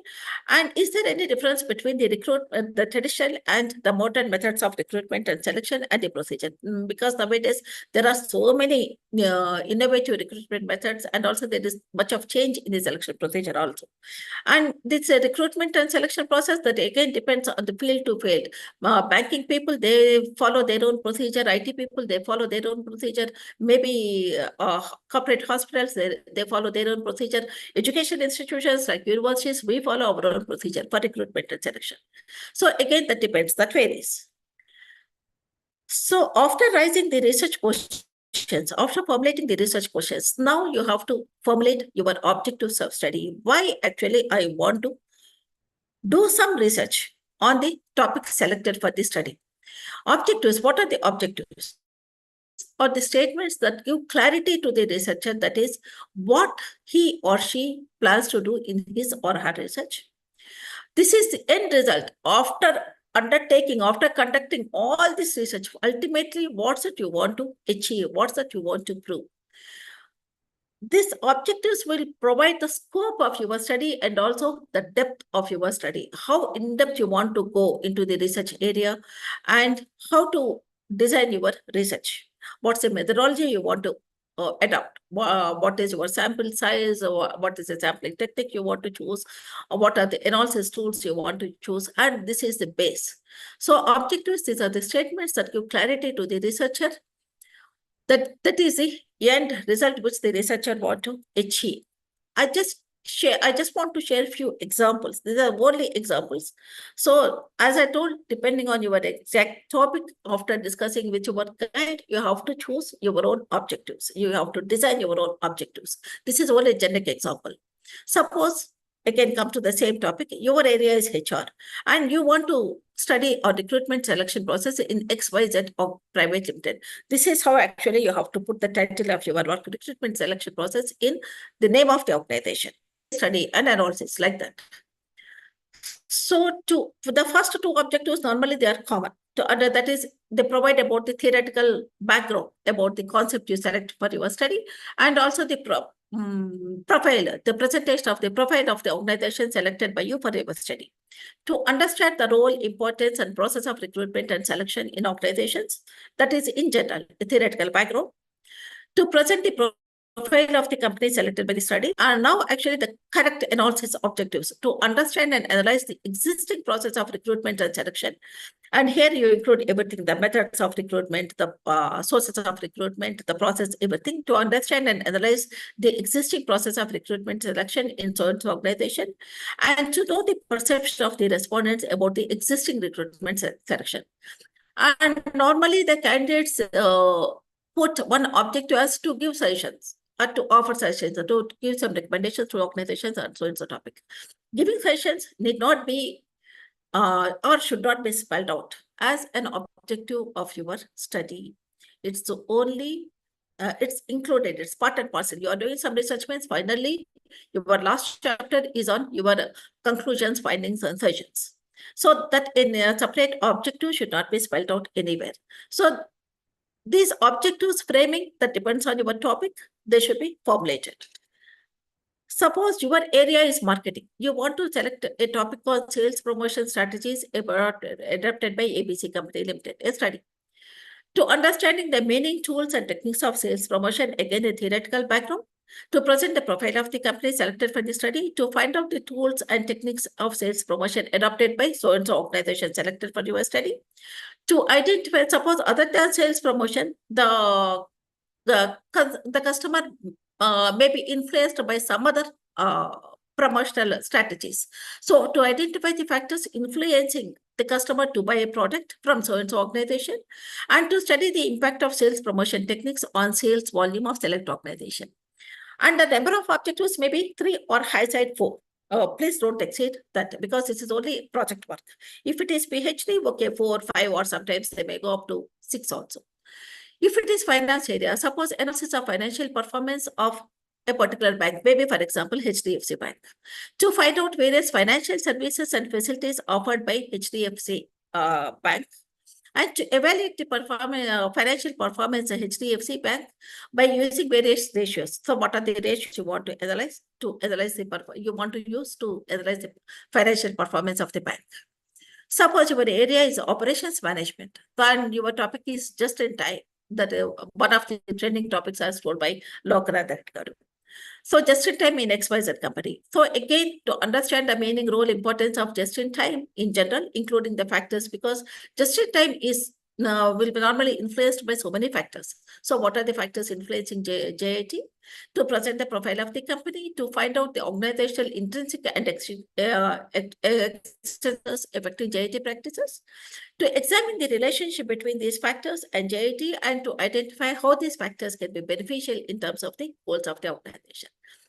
This is how actually your objectives framing should be. It may be some 3 or 4 objectives. Sometimes it may be 5 because you can club these objectives. I'm just giving generic examples. All are requested to sit with your guide, discuss thoroughly about framing of objectives, because at this stage you should get the maximum clarity. Then only you can proceed further without any hindrances in your research work.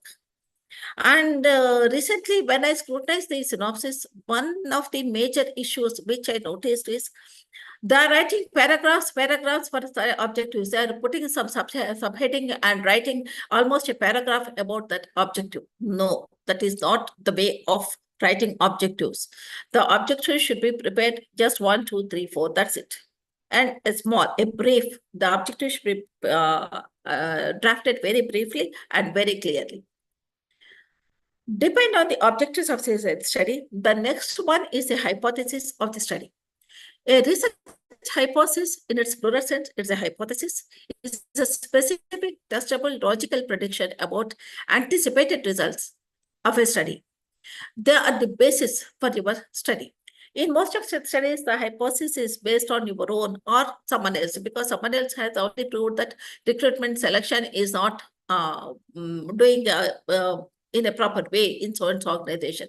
Now, whether you want to again prove the same thing or you want to form an alternative hypothesis. And framing research hypothesis is not must. If it is a quantitative research hypothesis must, but if the research work is exploratory research hypothesis is not required. And formulation is a hypothesis. It provides a study for the work progress, and it provides how to test the relationship between 2 or more variables.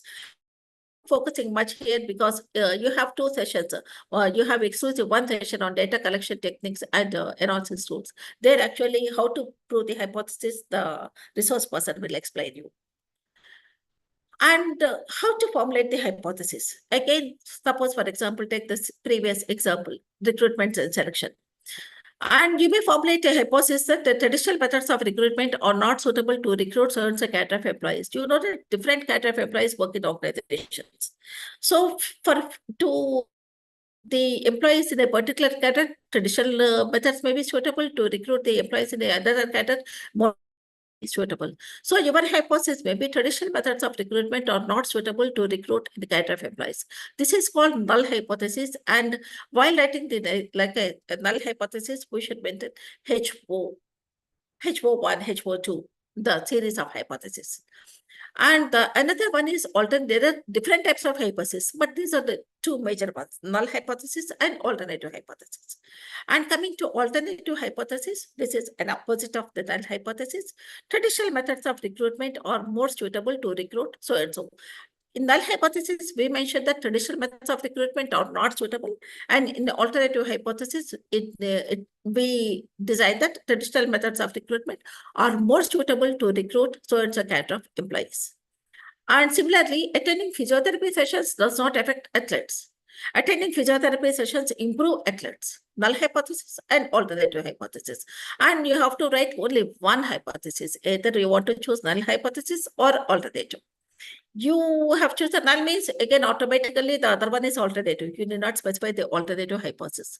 Or you want to specify, you want to write alternative hypothesis, then you not write again the null hypothesis. You have to write either of them, either null or alternative. Depends on the objectives of your study. Now you have to finalize the scope of your study. It refers to the boundaries within which your research project will be performed. To define the scope of study, you should be clear and define various parameters that you will consider or you will not consider in your research project. These parameters usually consist of the parameters like the geographical constraints, the demographic constraints, etc. And defining the scope of the study is important because it focuses the work of the proposed study down to what is practically achievable within the given time framework. Again, take recruitment selection. And suppose the Maruti Suzuki and MNC, and you cannot you cannot go to the headquarters and study what is the recruitment selection process adopted in the headquarters. Now you confine your study maybe in the local area, in the regional office. Then your geographical constraint. In your scope of study, you should mention it clearly that my recruitment selection work is in so and so branch. And maybe suppose some other topic, your demographic. And there are demographic factors, the age of a person, the marital status, the education factor, the income level, and his family background, all those things they're treated as demographic parameters. And sometimes you may not consider all the demographic variables for your work. So what are the demographic variables you want to choose? Suppose, for example, particularly you want to do a work on quality of work life or something like that, or in marketing area, the consumer behavior. So what are the demographic variables you want to consider for your work? So this is just the boundary within which you want to confine your research work. ఇది మీరు specific గా చెప్పకపోతే కనుక రేపు పొద్దున మీకు వైవాలో problems face చేయాల్సి ఉంటుంది మీరు, బికాస్ మీకు వైవా ఎగ్జామినేషన్ అనేది మీ ప్రాజెక్ట్ వర్క్ రిలేటెడ్ గా ఉంటుంది మెయిన్ గా. మీరు ఇక్కడ మెన్షన్ చేయలేదు కదా, మీరు అక్కడ ఎందుకు స్టడీ చేయలేదు, ఇది ఇక్కడ ఎందుకు స్టడీ చేయలేదు అన్న క్వశ్చన్స్ మీరు ఫేస్ చేయాల్సి వస్తారు. సో ఇది మీరు రాసేసారు అనుకోండి, యూ విల్ బి ఫ్రీ. ఇంకా మిమ్మల్ని రేపు పొద్దున మళ్ళీ క్వశ్చన్స్ అడగం, తక్కువ అడుగుతాం మిమ్మల్ని. So you have to confine you have to spell out very clearly what is scope of your work, and the period of study is the next one. Period of study is most important in case of secondary data, particularly for the students who are doing research on in finance area and also sometimes in operation management, because suppose you want to take in the topic on just in time. So previously just in time ఎప్పటి నుంచి వాళ్ళు దాన్ని implement చేస్తున్నారు, మీరు ఎన్నేళ్ళ బట్టి దానికి సంబంధించిన data collect చేయాలనుకుంటున్నారు. So just in time technique ఇది చేస్తుంది వల్ల ఆ గివెన్ పీరియడ్, ఆ చోజన్ పీరియడ్ లో వాట్ ఆర్ ది డెవలప్మెంట్స్, ఎలా చేంజెస్ వచ్చాయి ఆర్గనైజేషన్ లోను, ఎలా ఇంప్రూవ్మెంట్ వచ్చింది. సో ఇవన్నీ మీరు స్టడీ చేయాల్సి ఉంటుంది. కాబట్టి period of time is more important to specify clearly in case of secondary data. Primary data means, okay, the time you spend to collect the data in the organization. That is actually in case of primary data. Now, after deciding the research objectives, the hypothesis, and also the scope of your study, now you have to come to the next another important aspect of research design. What's your sample size? What's your sampling techniques? What are the data collection methods you want to adopt? What is the data collection instrument, and what are the various data collection techniques you want to use? Sample size, the minimum sample should be 100. Sampling technique, and of course, the next process, Patrick, the resource person for the next session, throw more light in detail information on these aspects. You know that there are various sampling techniques, random sampling, there are so many sampling techniques. So what is the sampling technique you want to use to decide the sample size? What are the data collection methods, primary data or secondary data? What is the data collection instrument? Suppose yours is on primary data, then what are the data collection instruments? Is it an interview method or a survey method or the observation method? But data collection, data analysis tools. You know that there are so many tools, and what are the tools you want to use? That depends on your the data collection. So you have to use different data collection tools, and now coming to the research database. Research database or the websites, in the beginning of my session, I already told. You have to use only authenticated search engines to collect the data. And there are so many authenticated search engines, and you can collect data from Scopus, JSTOR, Education Resource Information Center, CORE, and Directory of Open Access Journals. The research database are the websites where you can find professional articles. They include articles and other presentations by the professionals in the field. So as you should take reliable data, and the people use different database for research because of unique information available across each platform. Having reliable resources can help you find out support for your work and ensure that you get accurate information.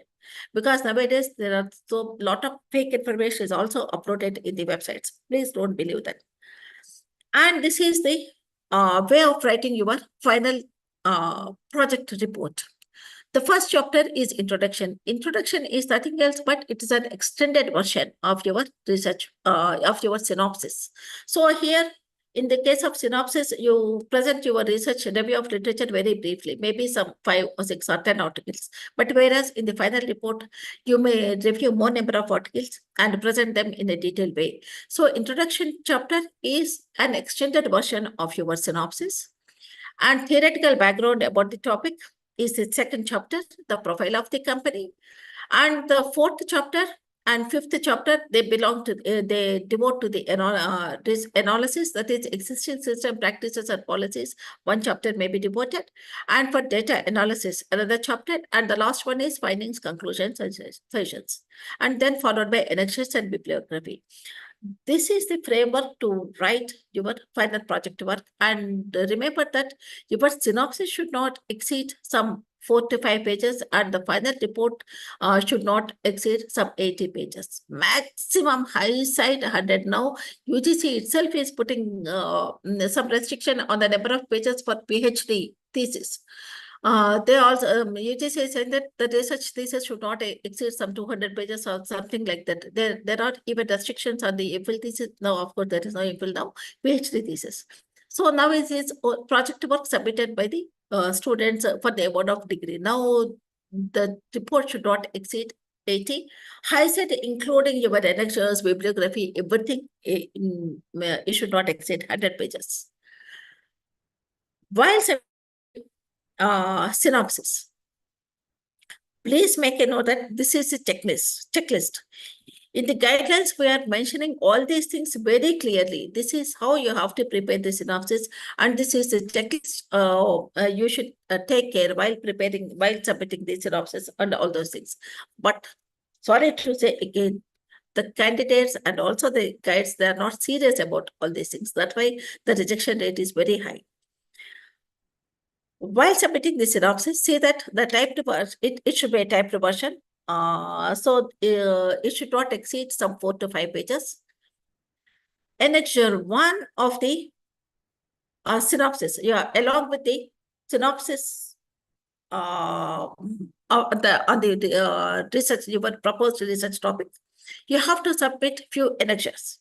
Annexure 1, it is a declaration by the research guide about the number of candidates working under her or under his guidance.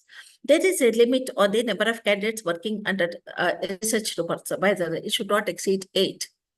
And here the problem which we are facing is the guides, they are not mentioning the names of all the candidates working under his guidance in a given academic year. Next year, okay, again, they may take 8 candidates because this is only for this academic year. So immediately the students submit. There is no problem at all. But research ఎంతమంది candidates వాళ్ళ దగ్గర work చేస్తున్నారు అనేది list అయితే మాత్రం clear గా ఇవ్వటం లేదు. వాళ్ళు ఏ క్యాండిడేట్ వస్తే ఆ క్యాండిడేట్ నేమ్, అడ్మిషన్ నెంబర్ మాత్రమే రాసి ఇస్తున్నారు. దట్ ఈస్ టోటలీ రాంగ్ అండి. My sincere request to the research guides and also the research the supervisors and the students, please maintain a list of candidates working under their guidance, because even we computers everything, we maintain a list. So from our database, if we come to know that the number of candidates working under a particular research supervisor exceed guide, then we reject the synopsis and we advise a candidate to change the guide.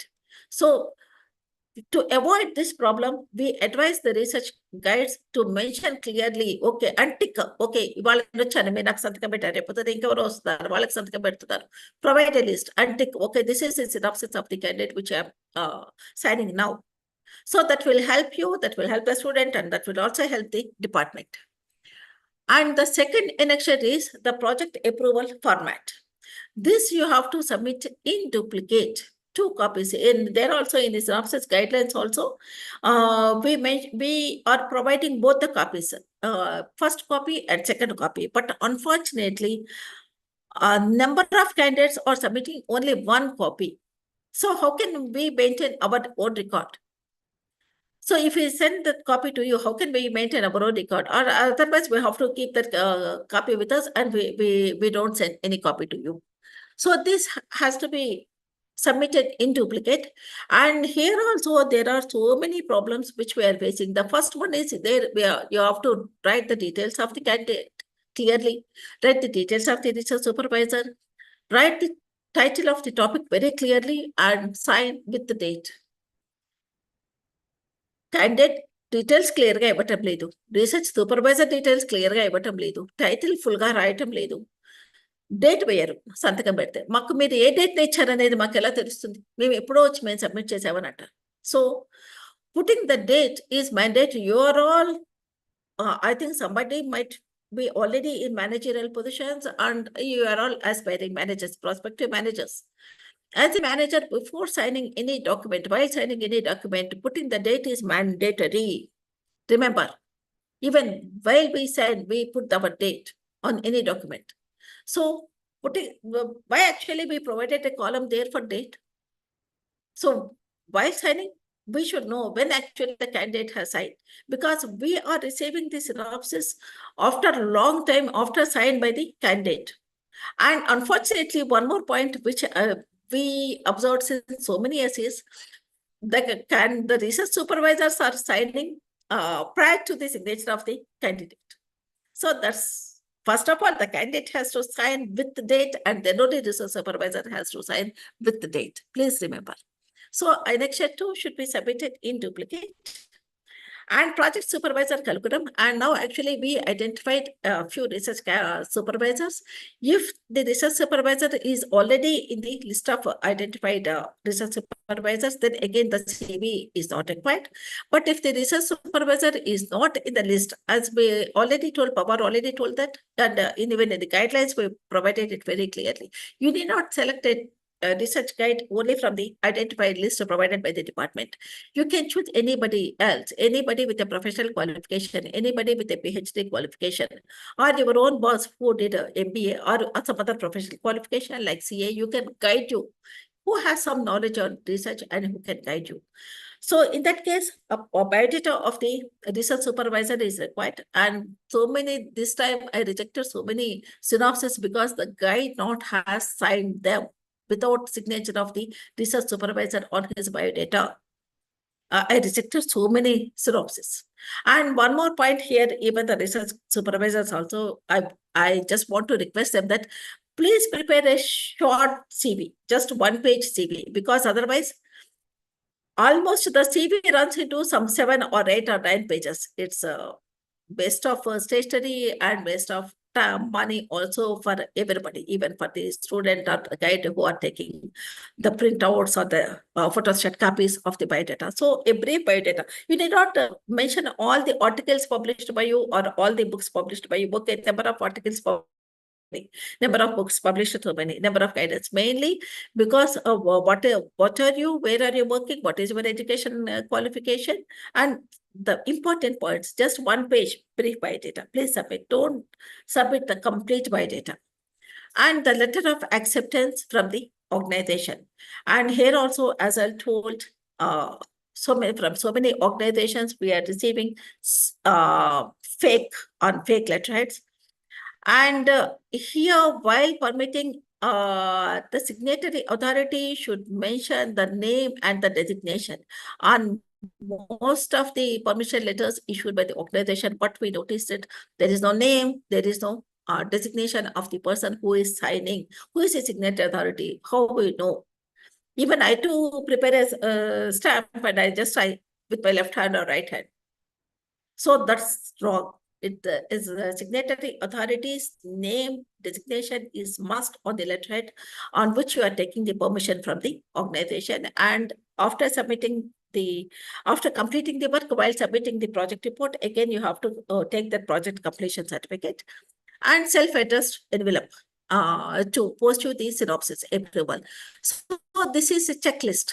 Type 2 version of the original synopsis, annexure 1 with complete details of the candidates working under the research supervisor in the given academic year, maybe MBA or diploma programs, and annexure 2 in duplicate, project supervisor, curriculum, and letter of acceptance, and self-addressed envelope.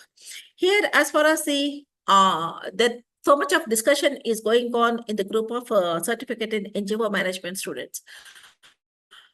For them, I would like to mention it very clearly that so far we are not asking the students to submit a synopsis on their approval, for approval on their proposed research work. But all the guidelines are same even for them also. From next year onwards, even we are going to introduce the same process, submission of synopsis first to the department to take approval and then proceed further. So here that step is not there for CNGO management students. So the CNGO management students, you please visit your study center and meet the research supervisor, meet your counselors. They will guide you how to select a topic and what is research, how, because they have already guided so many candidates. So they definitely guide you. So what is research, and all these guidelines were already uploaded for CNGO management students also. So, but go to the study center, the guides will, your counselors will guide you. Or you can even visit NGO. NGOs are management of professional people, and you can choose the person who promoted NGO. If he has any professional qualification, if he can guide, you can also take him as a guide. So this is for CNGO management students. And coming to the final list, here the checklist is the original synopsis, which was approved by the department, that you have to enclose to your final report, the letter of acceptance, the photostat copy, the project operation certificate, which I already told, a certificate issued by the project super, annexures 4 and 5. These annexures 4 and 5, we are giving in the project guidelines for reference, because to maintain some uniformity in the wordings used by the candidate. But so many candidates are submitted even annexures 4 and 5 with the synopsis itself. My sincere request to the research guides, sorry, or madam, you have guided so many candidates, when actually we have to submit this annexures 4 and 5 only at the time of submission. Without even proceeding further, how can we give a declaration or certification stating that the candidate has worked and his work is bona fide? No. So this has to be submitted only with the, along with the project work, annexures 4 and 5. It's a annexure 4, it's a certificate issued by the project supervisor, and annexure 5, it is a self-declaration by the student. And a copy of the project synopsis approved by the department along, and while submitting the project report, you have to enclose a CD of your project work also, because nowadays UGC is insisting on CD. And we have to upload all these things even in the websites. And few common errors. So most of the things which already covered in the presentation, few common errors or the problems which the department is facing while scrutinizing the synopsis and while giving the approvals for the synopsis. Incomplete title of the project work, which already I highlighted. Incomplete details of either the student or the research supervisor or both, which already I told in the approval synopsis for that format, annexure 2. Incomplete details of the student or the guide or both, just write the name and leave. And not signed by the research supervisor or not signed by the student. Not filling the data, the date column or space, which already I highlighted. Not submitting the letter of permission from the organization selected for the study. Some candidates, they are not submitting the letter of permission. And while interacting in the session of Professor Lokananda Reddy, one candidate has raised a question: if the data is available completely online, is a letter of permission required? So, okay, now I would like to answer to that question. Okay, if the data is completely available online, you need not submit a letter of permission from the organization. But tomorrow, if you want to publish any article on your research work, in that case, if you don't obtain a formal letter of permission from the organization, you may have to face some legal implications, because already established data, you are adding your own. Through your research, you are adding your own contribution. You are adding your own comments on the so it's a topic. So tomorrow, if you want to publish a research article on the topic, if you don't take prior permission of the organization, then you may have to face some legal complications. And somebody also asked, what is the sanctity of submitting the project report on in the fourth semester? Because as far as the MBA students are concerned, they chose their specialization in fourth semester only. Now we are going to change, and from third semester, now we are going to change. We are changing our program structure. Now, from the coming batch onwards, even the MBA students are going to choose the specialization in third semester itself. But because we are asking the student to do research in your specialization, and even for MBA healthcare management also, because after you gain some knowledge in depth about the subjects or about the areas, then only you can do a detailed research or in-depth research on a particular topic. Because particularly you are doing specialization, research in specialization areas, that's why we are asking the student to submit project report in the fourth semester. So you know more about in-depth knowledge about these specialization areas. So not writing the synopsis, now coming back to my few common errors, not writing the synopsis in the prescribed format. I already shared what is the format to write the synopsis. So they are not following the same format, they are writing in their own format. And submitting various documents like a certificate of supervision, declaration, project completion certificate, along with the synopsis itself. Totally, it's a blunder. Please don't submit all these things with the synopsis. They should be submitted only with the final project work. And preparing the project work without taking prior approval from the department, which I already highlighted in the very beginning of my session. Taking prior approval of from the department is must before you proceed further. Just attending the BIOS examination with our final report won't help you at all. At that stage, we cannot help you. The only thing is, again, you have to change your topic, and again, you have to work afresh.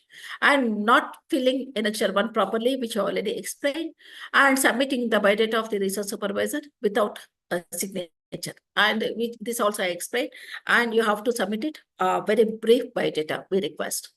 And now there are few guidelines for the project guides, because I think some guides are attending the session.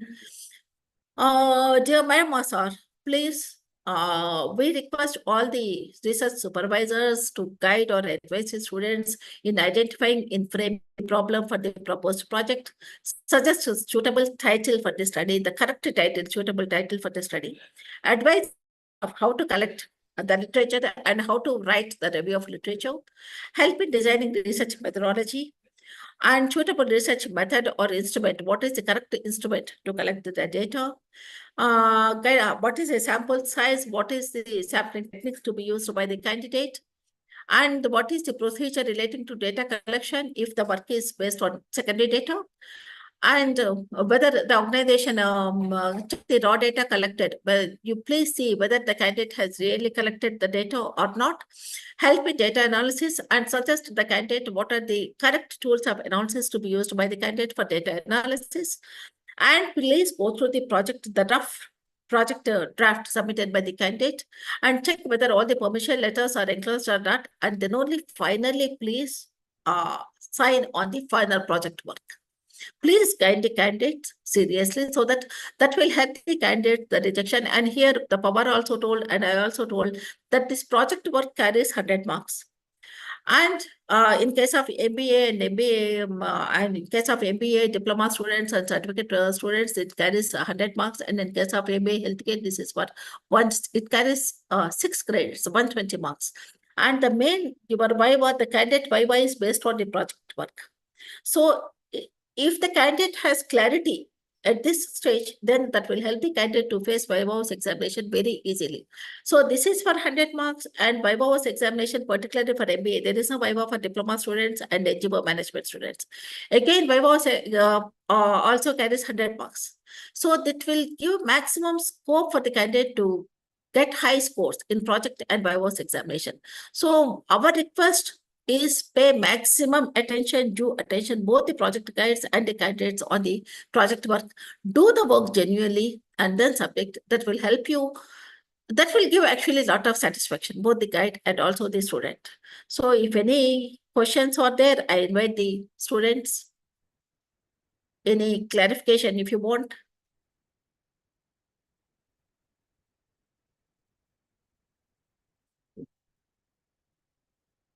Okay, sure, definitely we'll share it. Some student is asking to share this in group, my presentation. Okay, I'll definitely share. No problem, I'll share it. Everything is there in guidelines. Guidelines, but again, about my. You could just help them, I'll definitely share. Yeah. But, So dear students, please interact with us and get things clarified. At least one or two questions. my worry is this year the rejection rate is very high. Very high. Yeah, true. Very high.